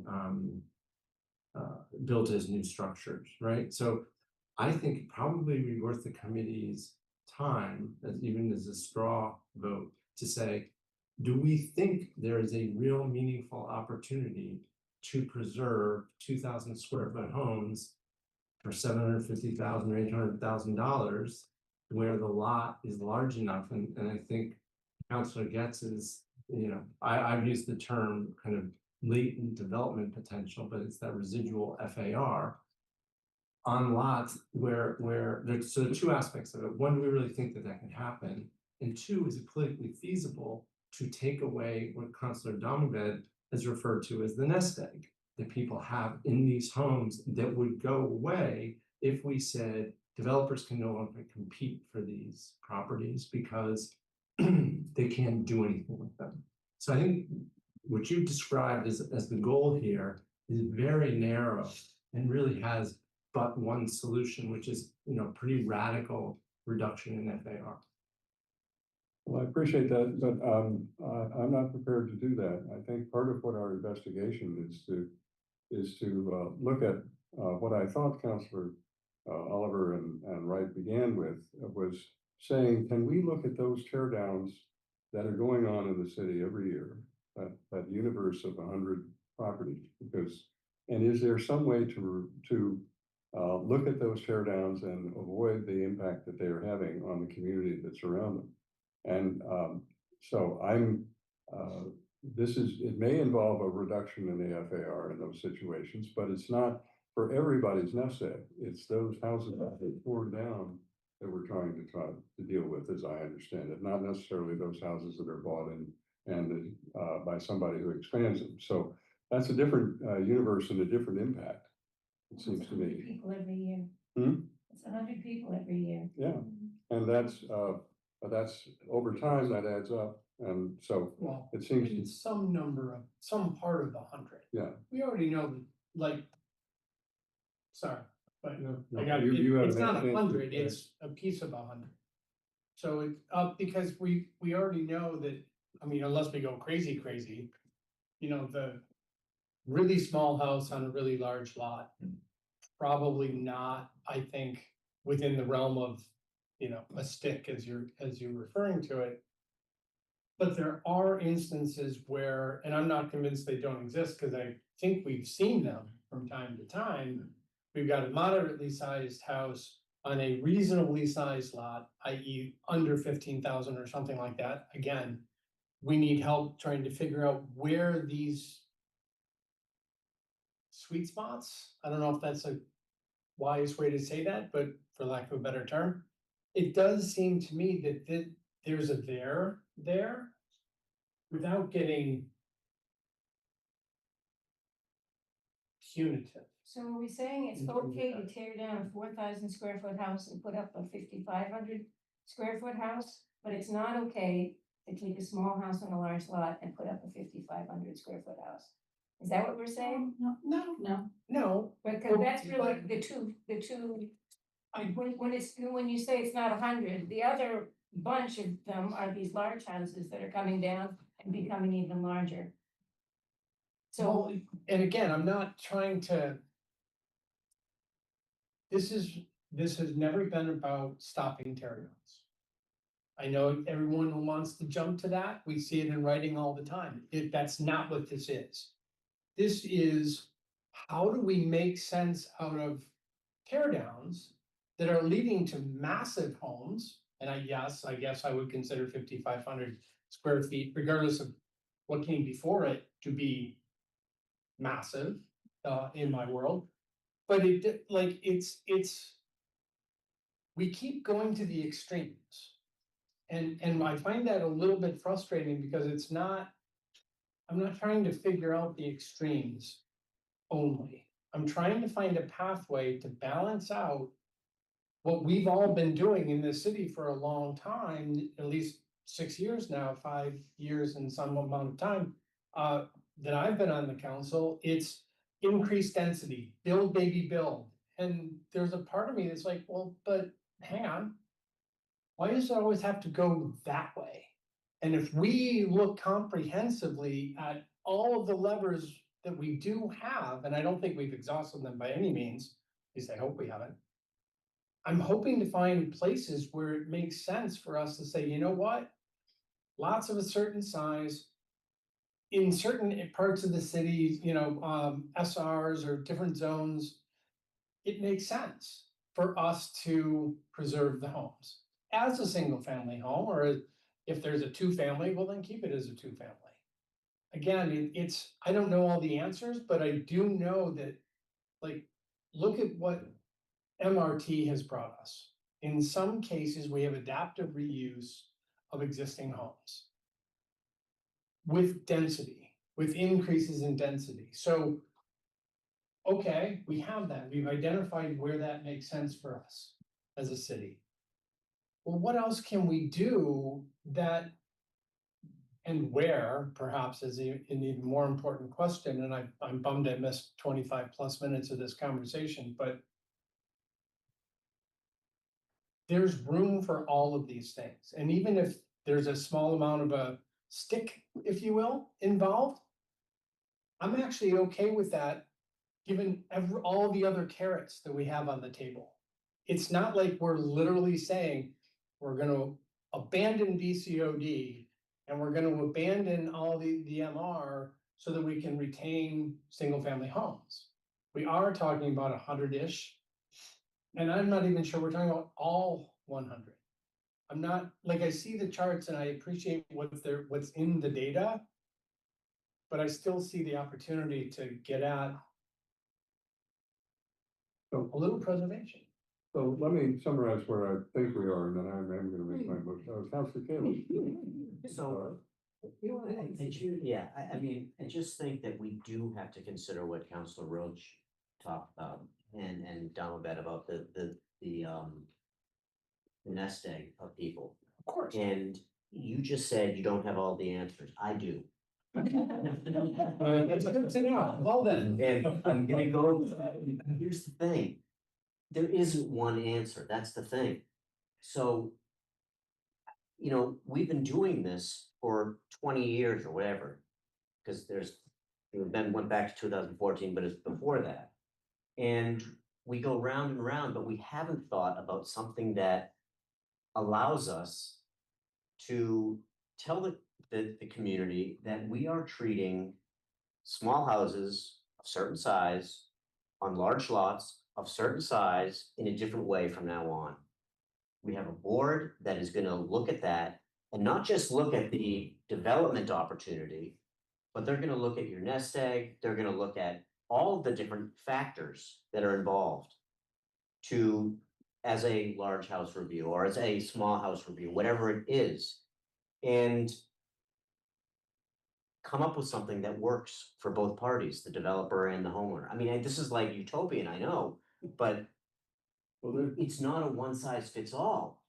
And we've got to be, the flexibility is that's why I love that one slide. And but so I just think we need to think about this review a little more, and maybe it's when we go home, we'll think about it, come back and talk about it, but that's all I'm pleading for. I'm sorry. So I think that, I'm gonna again try and summarize where I think we are. I think what I'm hearing, I think, let me just speak from my perspective, and then I'll try to speak from the chair's perspective. From my perspective, I think still we need to figure out, is there something that will affect some opportunities for building, because that's what we're seeing consequences in the city. People constantly come back to us and say, we don't like that. We need to figure out how to deal with it. It may be that the kind of situation like Councilor Gordon has talked about is the sweet spot that Councilor Oliver is referred to. There may be some dimension of the tear downs that are going on in the city that we can modify by appropriate additional controls. I don't know what that is, but there's also the question of even the big houses that get built that are not part of that subset. Is there an additional criterion that would reach some of the concerns that the large house review in theory is designed to reach, but hasn't in our model, because we don't have specific criteria for that. You know, we don't have a threshold for Councilor Albright's situation where somebody is building a very large house, and the question is the impact of the very large house. You know, we call it a very large house review. The point is that I think that this is really the beginning of this conversation, but not the end of it. And that's why I'm going to move hold on the item as I did before, and then continue the conversation with the planning department, and also look at other tools that they haven't discussed tonight, such as historic ordinance and so forth, to see where we go from there. So that's what I'd like to do at this point. And yes. I'm so sorry. I just want to get a clear direction of where planning should go next. I'm hearing a lot of different ideas, but I'm also hearing that some of those are not in this docket, however, they were presented the first time within this docket item. So I think I'd just like to hear where you would like our efforts focused and what we should come back with. Well, I will tell you where I think the focus should be. I think it should be on these two dimensions that I've described, which is again, trying to preserve the single family house, not go into multifamily houses as an adaptive use. That's a separate item that I don't think is within the scope of this one. So, as far as I'm concerned, I think the chair, I want to have us try and see where we can go with the item that is framed. It may not be that we have, an easy path forward, but we've been at this for 2 years and people have been talking to us about losing these houses to tear down and being replaced with, other houses which are the same, use, but in much bigger. And I would not like to abandon that quest. So that's where I think we're going. So, Can I ask for a qualifying? So tonight's the first night that I heard that we're really only trying to preserve the $900,000 house on a large lot. I thought that we were preserving trying to preserve tear downs in general. Because frankly, in my neighborhood, even though there are big houses becoming bigger, people are just as bothered by that as they are about small houses becoming very big. I mean, nobody likes these big houses when they encroach on them and they feel like they are encroaching on them. So I feel like I'm not clear anymore what we're doing. Are we really only focusing on the small houses and not wanting them to get bigger? no, I don't think necessarily. I think the item is large enough to include the larger house that's torn down, but we're Okay, but it looking, is the whole 100. yeah. The whole 100. The whole now, we're looking at. we may, to pick up on Counselor Oliver's point, end up saying that the subset that we're going to be most concerned about may be something that is not the whole 100, but a subset. But at least the question is, can we look at that demolition population over time and figure out if there's something that we can do that we haven't done that will impact the city in a positive direction? I think So- we need more clarity on what the rest of the 100 is like. Well, We know that as a majority, we know about the small houses on large lots. What's the rest of them like? and I think that's part of the analysis that I think is important to do, is to really take a look at our tear down history in a way that we haven't had a chance to do and figure out exactly what is being torn down and what is being replaced by. So, we have another item to discuss and I want to have a break opportunity, so. Can I just clarify? So the goal is to look at preservation in the single family only context without additions. Yeah, Yes. Well, I'm not sure that I would say that's the way to go, but well, I think that's part of that's the hard nut. I think that we can always have the MR district, the model of the BCOD. And we can come back and look at that, but that's changing the use, the density in a situation. I'm looking at trying to respond to the concerns we've heard from the community of tear downs of existing structures replaced by same use, but much bigger. Councilor Oliver, this is. Not to be the contrarian, but I seem to be pretty good at that from time to time. I personally don't like, if it's a 2-family that's coming down. I wanna look at that too. Oh, yeah, If it- no, I'm talking about Yeah. replacing with the same use. That's Yeah, it. okay, so it's That's all. not just single family. No, In my. It can be for me. small. yeah, smaller MR and smaller 2-family houses. I mean, the point here is we're losing the existing housing stock to bigger housing in the same district with the same use. Okay? No increase in density. Yeah. At least at the. Yeah, no, it's not increasing. I just want to say that we're not trying to change the density, we're trying to deal with scale. All right? Well, sort of, can I just? say Yeah. something? I just wanted to look at the other side, because I sort of feel as if, it would be good to understand, the drill down on the tear down history. But also too, what are the levers with demolition? Is there something that we can actually incentivize keeping the house? And I had that question about demolition fees, but not, so that then you approach the problem from different angles. And if in fact we can increase the fees, for demolition, so that then, it doesn't cost you 10 grand, it costs you 100 grand. to, as a fee to haul away that, because that's actually, there are multiple places where you really do not want demolition, in the sense of keeping for environmental reasons. So, all right, I'm gonna continue working with the planning department, and the vice chair is insisting we're gonna continue to try and press forward on this. Counselor Kalis? I'm gonna move hold. Okay. Oh, yes, but anyway. Yours hasn't stopped. Wait, and let's not lose the fact that he has all the answers. In that case, that's great. He's had them for 12 years. All right, all those in favor will say aye. Opposed, abstention, we have it. Now I'm gonna suggest we all take a 5-minute break and try to open the windows a little more. And then come back and deal with the next item. Commissioner, we're gonna need you on this.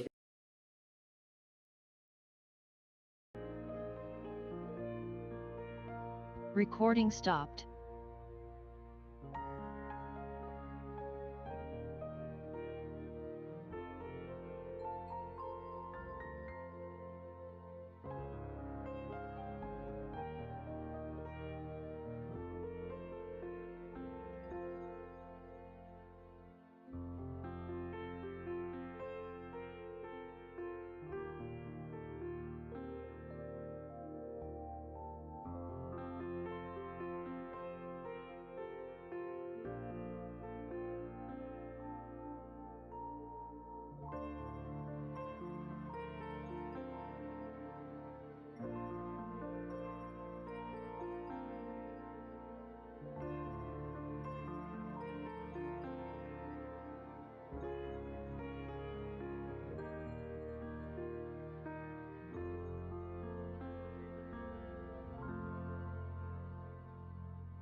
Recording in progress.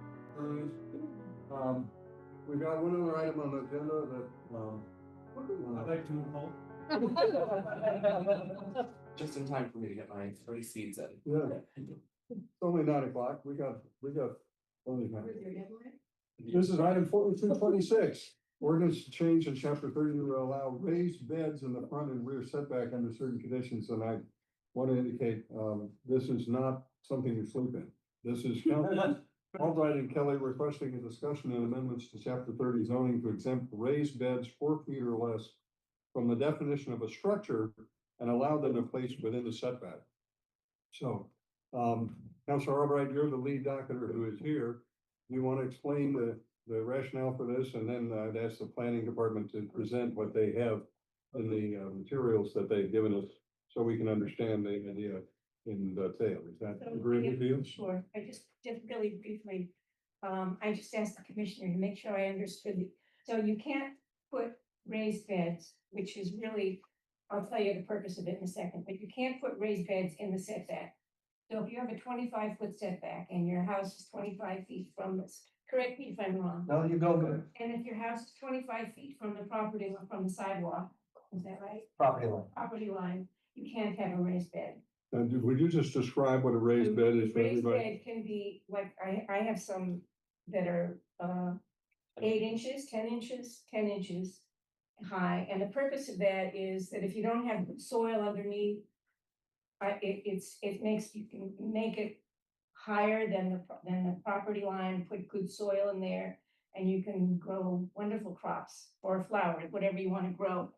Now, there are beds that are higher than that because there are a lot of older people that have a problem bending down or being on their knees. So people do build beds that are higher than that so that they don't have to bend as much. They can just work at sort of standing level. That's what a raised bed is. It just provides an opportunity to not have it directly on the ground, not have your plants, flowers, tomatoes, whatever they are, just growing on the ground. So that's how it helps a lot of people because it's better soil and you don't have to bend down. Okay, and, all right, thank you. And this would allow this in all setbacks, front, right? Well, there's, Nora has worked with law and I guess ISD to come up with some proposed ordinance for us to look at. And, Yeah. all right, are you ready to take us through what you got? I'm ready, yes. So as Councilor Albright was just saying, it kind of comes down to this definition of a structure. And so given that here, it's a combination of materials affixed to a location on land, technically that encompasses a raised garden bed, and structures aren't allowed in the setback. So we talked through different aspects of this and came up with the following requirements for allowing raised beds in setbacks.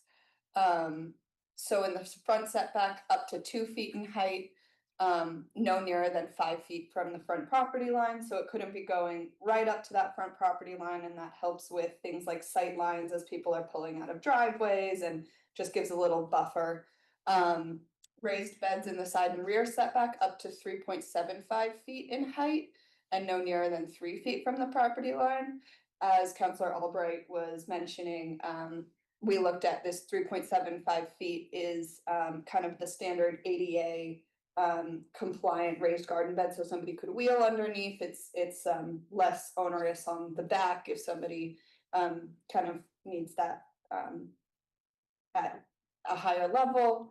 And then no nearer than 3 feet from the property line, again, just to give a buffer and also to give maneuver room so that if, let's say, somebody's neighbor had a fence right up against their own property line, someone could still maneuver around that raised garden bed. A length no greater than 10 feet and a width no greater than 4 feet, separated by at least 3 feet. This puts some reasonable parameters around the size, so it couldn't turn into almost like a large wall. And the total combined area of a raised bed may not exceed 80 square feet. So basically, you know, reading between the lines, you can have two of those really large ones, or you can have a bunch of smaller ones.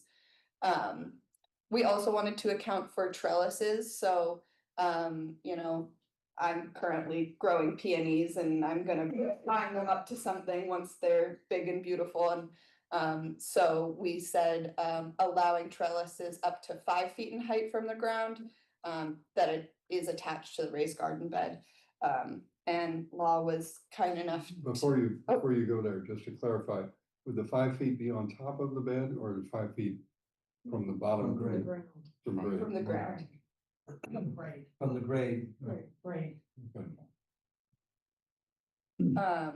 And Law was kind enough to help us out with some definitions, so defining a raised bed as a freestanding planting area constructed above the existing grade and contained by rigid edging or walls with a defined footprint and height measured from the adjacent finished grade to the top of the planting surface or surrounding containment, whichever is greater. So that is a lot of legal language that gives Anthony cover, so if somebody's arguing about how tall their garden bed is, he can point to exactly where they're measuring from. And then defining a trellis, so we don't end up with, you know, a pavilion and someone says, well, I'm growing a rose on it. A freestanding or attached open framework structure, lattice, slats, rods, wires, or similar materials or configuration designed and used solely to support the growth of climbing or spreading plants. And that is all I've got. Okay, so, let me start around the table. I'll start with Councilor Donovan and then go to. Can you explain to me a little bit more about why it is that we think that raised beds are a structure based on that definition? I defer to Commissioner What we, basically, that is the definition of a structure in the zoning book. Also, it's hard to draw a line on what things as structures can be allowed in the setback.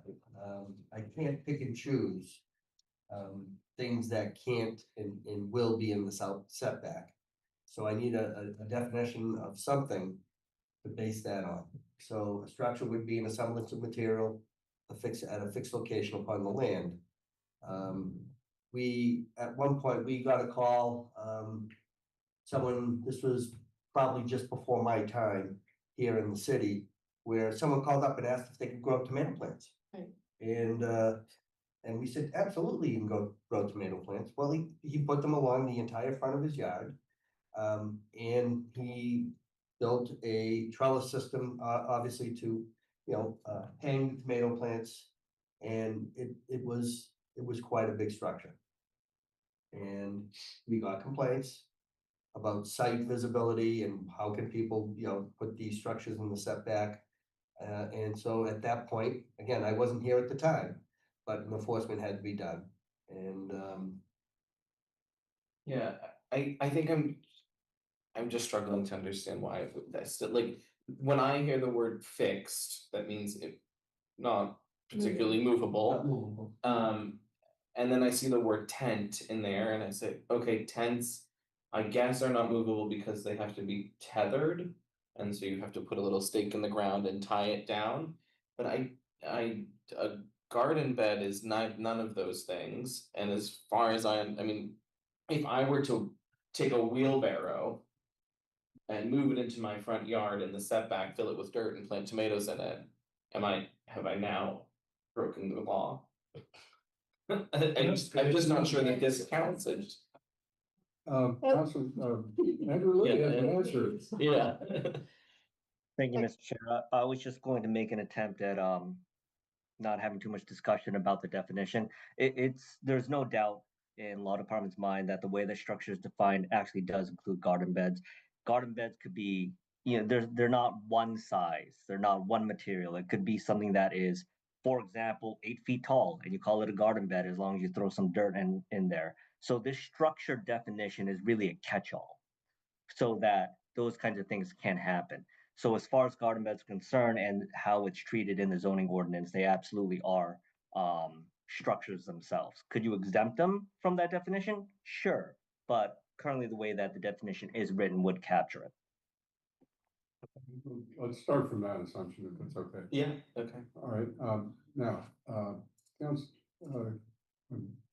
I think Councilor Gordon had her hand up next, and then I come back to Councilor Cahill, Councilor Gordon. Well, I just want to make sure I understand this right, because it says the grade height exceeds 4 feet in the definition of a structure. But then in the allowances, it says 2 feet and 3.75. Wouldn't that already make them okay? I think that 4 feet is just referring to the retaining walls. Oh, just for retaining. I had to wall, read okay. 5 inches. Yeah. Okay, I didn't put it in This is like a hard comma. I'm just wondering, A, how big a problem this is? Have we been getting a lot of complaints about raised beds? So I'm kind of curious why Yes. this is here. Neighbors And then have- two, I would feel a lot more comfortable if we measured from somebody's house and not from the property line, because in my experience, if we're gonna start allowing this, you've got people who wanna stick things closer to their neighbor and away from their house, and I got concerns around that. I'm also wondering why we included the side when it was the was just for the front and the back. Especially in housing that is multifamily and very dense. The side yards are not very big. And so when you start measuring that way, I think then you're really encroaching on the neighbors' peaceful enjoyment of their own property. So, Well, this is- Councilor Albright, you can speak to the origin of this? The origin of this was, I mean, over the years, people have asked for help with this because people all over the city have raised beds, all over the city. And it's only a problem if a neighbor turns you in and asks ISD to go look at it. And then the commissioner will go, or his representative, and he'll say, you have to take it down. And if you ask folks out abroad in the land, did you know that raised beds aren't legal in Newton? They'll say, what? It makes no sense. So it's an equity issue that everybody should be treated the same way. Well, not it's just an who gets equity issue complained that about. everybody should be able to have raised beds if that's how they want to grow their vegetables and flowers. That's the issue. But to clarify, you can put a raised bed in your yard, you just can't put it in the setback, right? I know, but most people don't have large lots where they have access to more than the setback.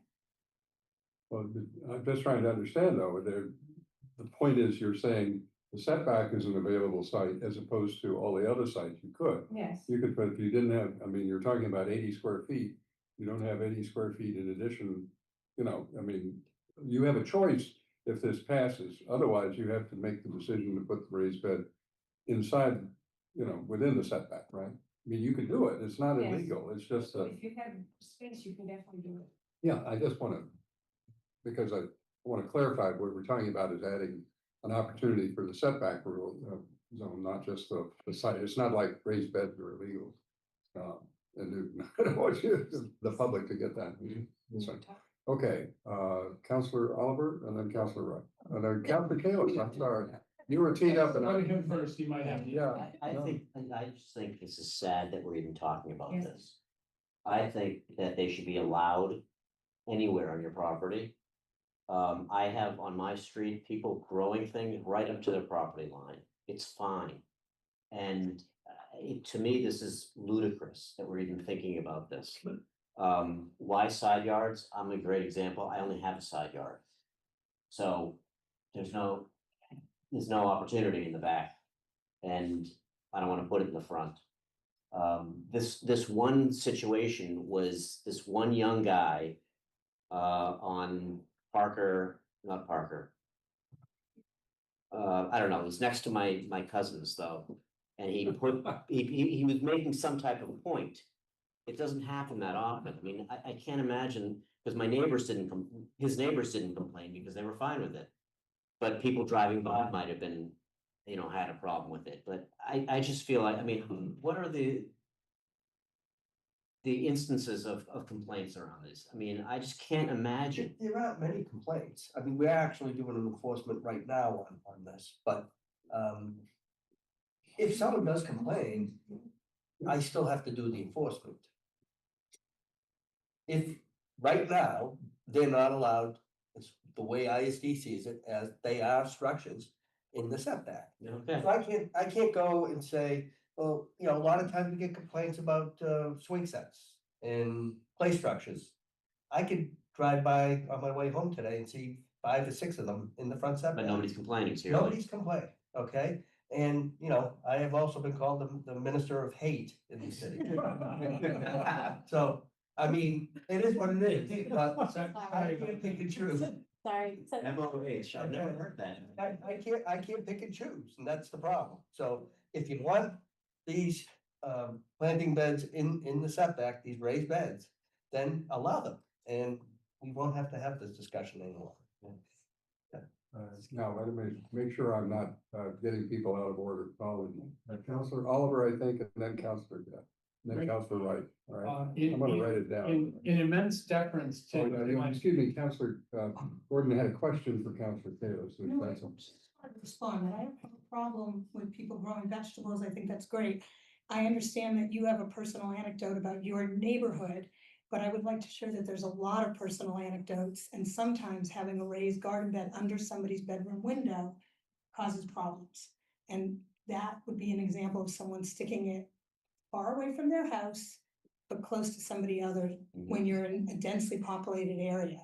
So I was trying to avoid anecdotes, but I just think if we're looking at this, we have to think about all the possible implications. So, but I did want to state for the record that I don't have a problem with people growing vegetables. I support that, and flowers. Thank you. Okay, thank you for clarifying. Okay, now Counselor Oliver, then Counselor Guest, then Counselor Wright. Great, thank you.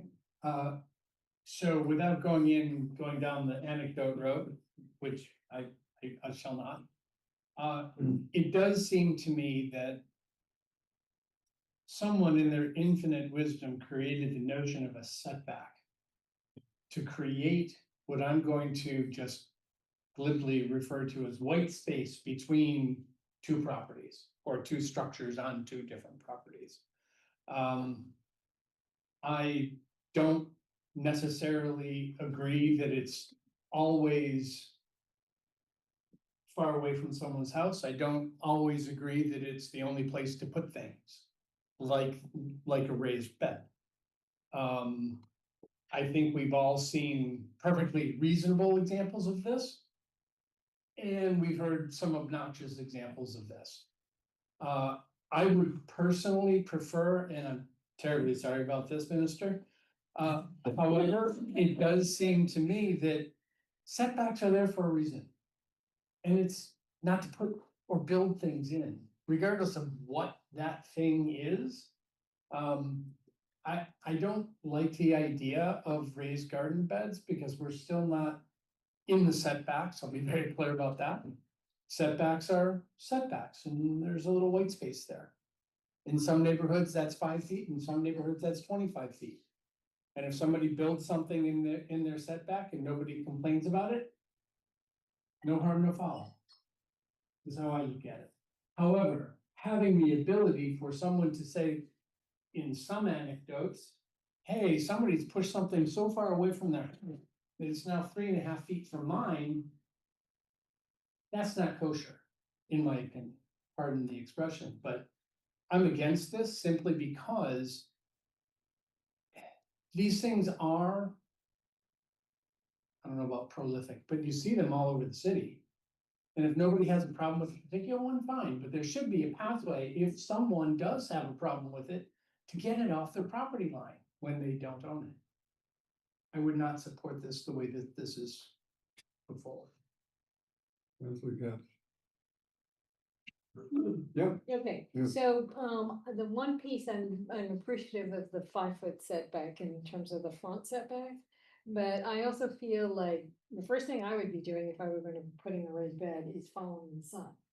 Meaning I would localize it where I'm gonna get my max sun Right. during the day, and then excluding the house shadows. But the other part of this is that there's a lot of opportunity here. If you have a total combination of the raised garden bed within one setback may not exceed 80 square feet, you could be starting to load your lot with all of your raised beds in your setbacks. I mean, I'm just, there needs to be stronger limits here, this is excessive. I would hope one person would have 1 or 2, but is the potential in this, the way it's written, is quite a bit, you know, in terms of raised beds. So, Well, I think the maximum is 80 square feet. but it says in any one Yeah, yeah. setback may not, it's the way I'm reading it, within any one setback may not exceed 80 square feet. Yeah, Period. period. Or, no, but you've got 4 setbacks. Oh, I thought you meant in one particular setback, you could No. exceed 80 square feet. No, just Okay. one, so you've got 4 sides, Yeah. so you could have a lot of raised beds, Yep. right? Yep. So that's a lot of raised beds. But I also feel like I'm appreciative of the white noise idea. Because I think that we need to be conscientious of like because I anecdotally have heard a lot of complaints about the side setbacks at 7.5 feet. The proximity to somebody else's house, you know, with, you know, 3 feet, a little over, you know, 3.75, that's pretty close to somebody else's house. Under somebody's window, right? But again, the sun maps are gonna dictate all of this. So we need to have a public hearing, we need to hear people, that kind of saga. Councilor Wright? I have a question on this. So this is talking about these raised beds that are setback, but wonder if it partially in the setback and then it's out of the setback. How does that relate to it? It's only what the portion of it that's in Yeah, the in- setback? Correct. In the setback is in the setback. So if you're 4 by 8 foot bed, raised bed, and 2 feet of it is in the side setback, then it would be a 6 by 4 foot bed. Okay. That would be allowed as long as you were outside of the setback. And one thing that I brought up in the past, cause I see this sometimes, not so much as a raised garden bed for vegetables, but sometimes people kind of make a boundary and they go along the property line, a boundary, just one side, you know, stones and throw some dirt in and they have their plantings along there. So if they only have, and there's a fence against there, and so they need to be whatever, 3 or 5 feet off the one side, but then is it on the other side, you could throw some dirt in there and it's only like 2 feet. So let me answer to that you might be even creating another problem where runoff between properties may be impacted if something like that is done, Okay, which would require drainage or water, stormwater management. okay. So some of this, so the raised bed is actually, some of it's pretty high and I can understand for being able to, you know, garden and not bend over. But I was thinking is if the raised bed is less than 2 feet, some of it wouldn't apply the maximum like of 80 square feet or something like that. But cause I'm seeing just more as a border of flowers. And then you have to have 3 feet between it, you know, versus continuously along your property line that you have. So to me, some of this doesn't quite make And that's sense. flower beds, that's different, I think. Yeah, but, yeah. Why? Why? I don't know. You're not allowed to say you don't know. Oh, sorry. I do know, I just don't want to say. So you would get these, you know. You would have these beds and you have to have 3 feet between them, you know, you have your flowers in the front and, yeah, So, it's just. I want to get people's views in the committee who haven't spoken yet. You want to speak to the merits? I guess I have a clarifying question because I think I'm kind of with Counselor Kalis and I'm struggling to rationalize a significant amount of effort spent on this. So I guess my question is, if I were to go to Home Depot and buy a very large pot, could I put that pot in the setback? Yes. And if I cut the bottom out of that pot, can it stay in the setback? I can't see why not, because it's a pot. Okay, if I made a pot myself. But I'm kind of serious here. Well, you can put pots in your front yard, you can do things like that, okay? But when you're assembling a garden bed, okay, an assemblage of materials, okay, that becomes an issue for the zoning as far as structures. There's gotta be a line drawn somewhere. I don't care where, if you want them in the setback, that's fine. I just need something concrete to enforce against. Okay. Okay, Have we made out of concrete? what's that? Have we made out of concrete? Don't it? I've never tried. I think this would be an unpopular opinion here based upon hearing the conversation go. I would be inclined to just use the definition of raised bed that we've developed and then to exempt that from the definition of a structure. And just leave it at Exempt that. from setbacks. Yeah, that's, Yeah. All right, I'm gonna recognize myself. All right, I can't support this. I'm in the keep the setbacks open department. I also see it in the historic district, they have review process, review jurisdiction over structures. We've gone through a lot of trouble to try and deal with people who are building and building up retaining walls.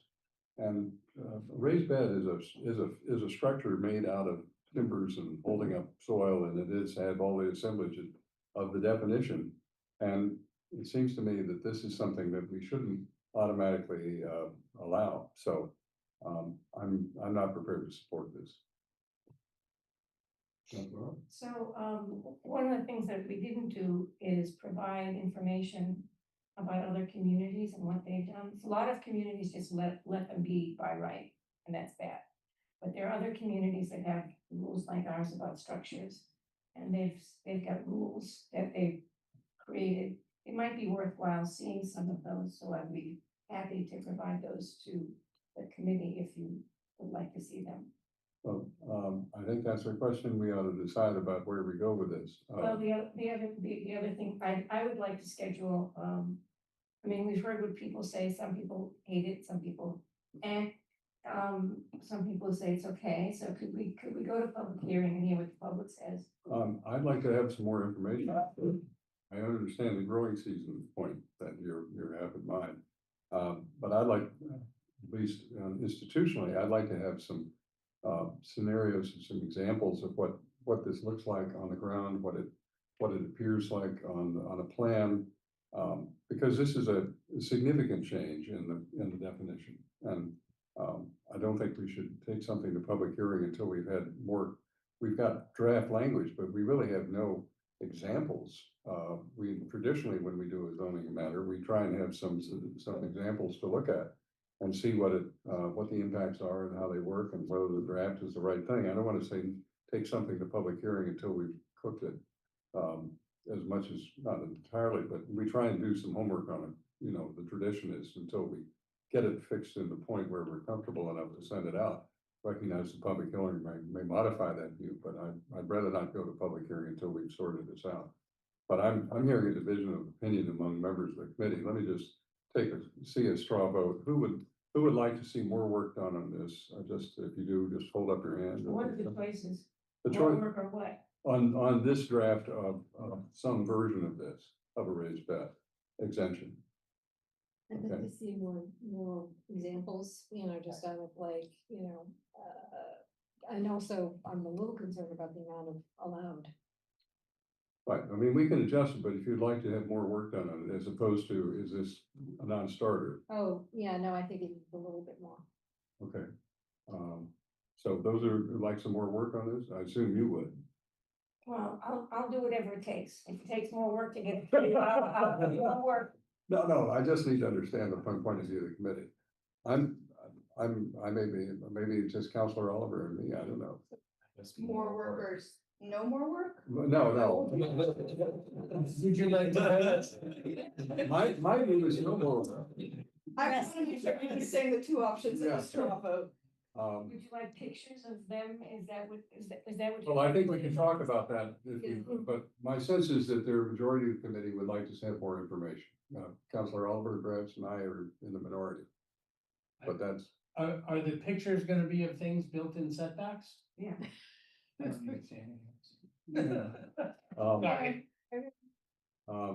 I guess that's the question, of would it be, is the information gonna make a difference? That's what I'm trying to get at.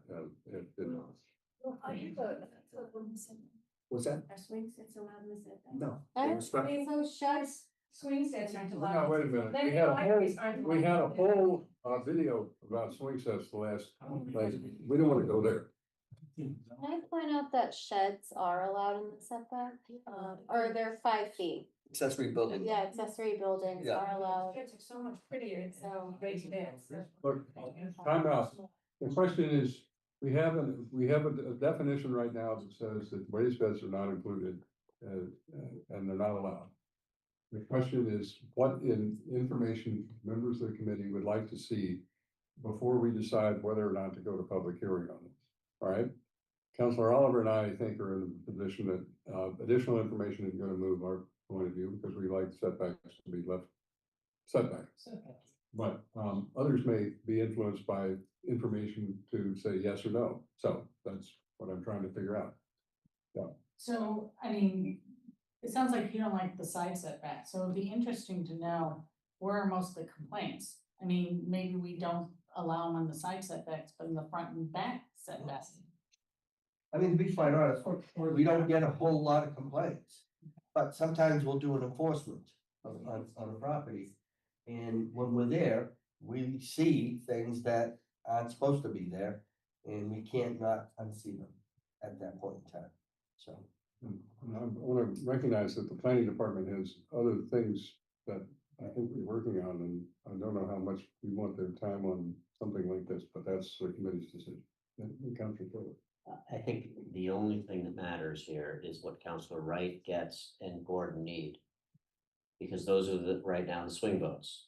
So to me, it's like, do you need more information? What is it? No. And I if can- it's, I can visualize what these would look like. So yeah, I don't need to see pictures. you don't need to of see them. it, right? No, but the other piece of it is I would like to actually amend and offer amendment, well, but that can come in. a Yeah, working let's get the information. That could be a working What session issue. information would you like to see, Councilor Jeff? I mean, you don't want to see any traditional. Well, the other piece that I'd like to know, you were asking specifically about the ones that are violating the town, but once you start digging, you're gonna find them everywhere, I'm sure. See them, trust me. But I'm sort of thinking about like, you know, I have a little bit of concern about the side ones, especially in the smaller lots, because I think that that's a little bit too invasive to see 80 feet of structure, you know, with 3.75 feet from someone else's home. I mean, I think that's a lot. So that's a concern for me. I don't think they can be 80 feet in a row. Well, it says 80 feet. square feet. In- So It's 10. 8 to 10 Setback. linear feet.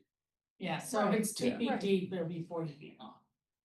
Right. So, No, it can't be. No, No, yeah. Oh, wow. Is Yeah. within any setback. And then it's, I forget what it says. so So it's gonna then be 2 4x10s, right?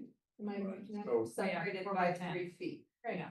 so that could take up quite a bit of a side property, you know, next to. in someone's house. So 3 feet. is it fair to ask that the planning department, can you generate some, at least Schematics? some schematics, some scenarios and some photographs? You've got some, right?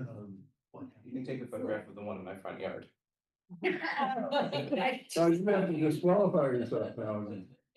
No, I don't think it's from setback. Oh, all right. Setback also, probably didn't have 20 feet. That's all good. Yeah, just so you can see what they look like. Oh, I knew. Councilor Gordon. I know what they look like. I'm mostly interested in 2-family properties. And the side setbacks. I think that that's a much bigger concern than it is in single-family neighborhoods. And I am concerned because this is for everybody. And 2-family houses are closer together largely. And I just don't think it's cool to have. Well, there's some single family houses that are close together too. Yeah, okay, but I assume you're gonna be looking at single family, so I'm just requesting that we also look at the more densely populated 2-family neighborhoods. Yeah, I think I could draw out, like an example of a 2-family and where the property line is and where the 2 buildings are and where 3 feet is and then where 4 feet is. Yeah, because that's why I originally came at this, not to negate it, But because it's easier to know where it is from a building and much harder from the property line and how that affects a neighbor I and will driveways. say that 3 feet from the property line is gonna give you more space than if you measure from the building. Right, but if there's driveways in between, I don't wanna go into, I can also talk to you and ask you about specific neighborhoods without taking up everybody's time. Typically, people look for where the sun is. That's where they want the raised beds, where they have sun, and they don't want it to be too far away from their house. Thoughtful people who are gardening do that, but not everybody is thoughtful, not everybody's into gardening, there's a lot of circumstances that we're trying to capture here. And I think it's unfair to say that we're assuming that these are all gardeners. So as And- Council Kalis was suggesting, we could exempt two-family houses from this, if that's the concern. Say two-family houses can't have raised beds. Well, In the side. the side setbacks are my biggest. But this is a definitional change, that's part of it, at least as proposed. I guess what I'm trying to figure out is where we go forward from here. I'm hearing enough sentiment in committee that people are interested in having some examples presented of what this would look like, right? And as the department thinks they can generate some examples for next time, they will explain what the impacts would be. It may not move me or may not move Councilor Oliver, but it might move the middle of the committee. That's okay. I would second the idea that we have those examples or whatever else we need, but also a public hearing. I mean, it is right at the growing season, so it would be great to get this done. I don't see I mean, what you were saying, kind of dancing around, we wanna see these, we've all seen them. I don't understand why we wouldn't have a public hearing. Well, we don't have a public hearing until we've had an understanding of what we're dealing with. That's tradition in the committee. It's a setback, it's a raised bed and a I setback. know it's a global change, but I'm not prepared to schedule a public hearing until we have a Would be chance that to you see what. have we're talking. Final language right before you advertise. But we are, oh, okay. You can't put it out, until it's done. That's part of my concern. You can't put a concept out. You have to figure this out. That's why. You could, Well, during So- the public- yeah, I think that. I think the language could be done in such, I mean, we do this all the time, the language is done in such a way that you can make changes after you hear what the public has to say. But you're gonna put out ordinance language, correct? Yeah, and then Okay. they say, I don't want it to be 2 feet, I want it to be 5 feet or whatever. Okay. Pardon me, Julie. Where's Andrew? Is Andrew Lee? Is he still here? Yes, I actually had my hand raised. Council Albright has the right of it. You can create the public notice language broad enough that even if you have text, you can modify it after the fact, as long as the language that's in the notice itself indicates that, it is broad enough that it could be something that's changed. What's our timing for the public hearing? It's generally 4 weeks out from when you get the public hearing at the city council on the docket. Because it has to be advertised for 2 Mondays. For the. But this one go to the council before that. Yeah, we gotta go to the council before we can have a public hearing. I'm just concerned with the budget. I'm not. We wouldn't be going to the full council before we have a hearing. No, I mean, you have to go to the council to schedule a public hearing. That's the problem. So we have to wait for that. And then we have to have enough time, and we don't have another meeting until the middle of May. Wait. No, So second. No, excuse me, you have a meeting in 2 weeks, but we couldn't have a public hearing in 2 weeks. Correct. But there is a city council. Yeah, we can meet on 23rd. Schedule something for whenever our next meeting is in May. 28th.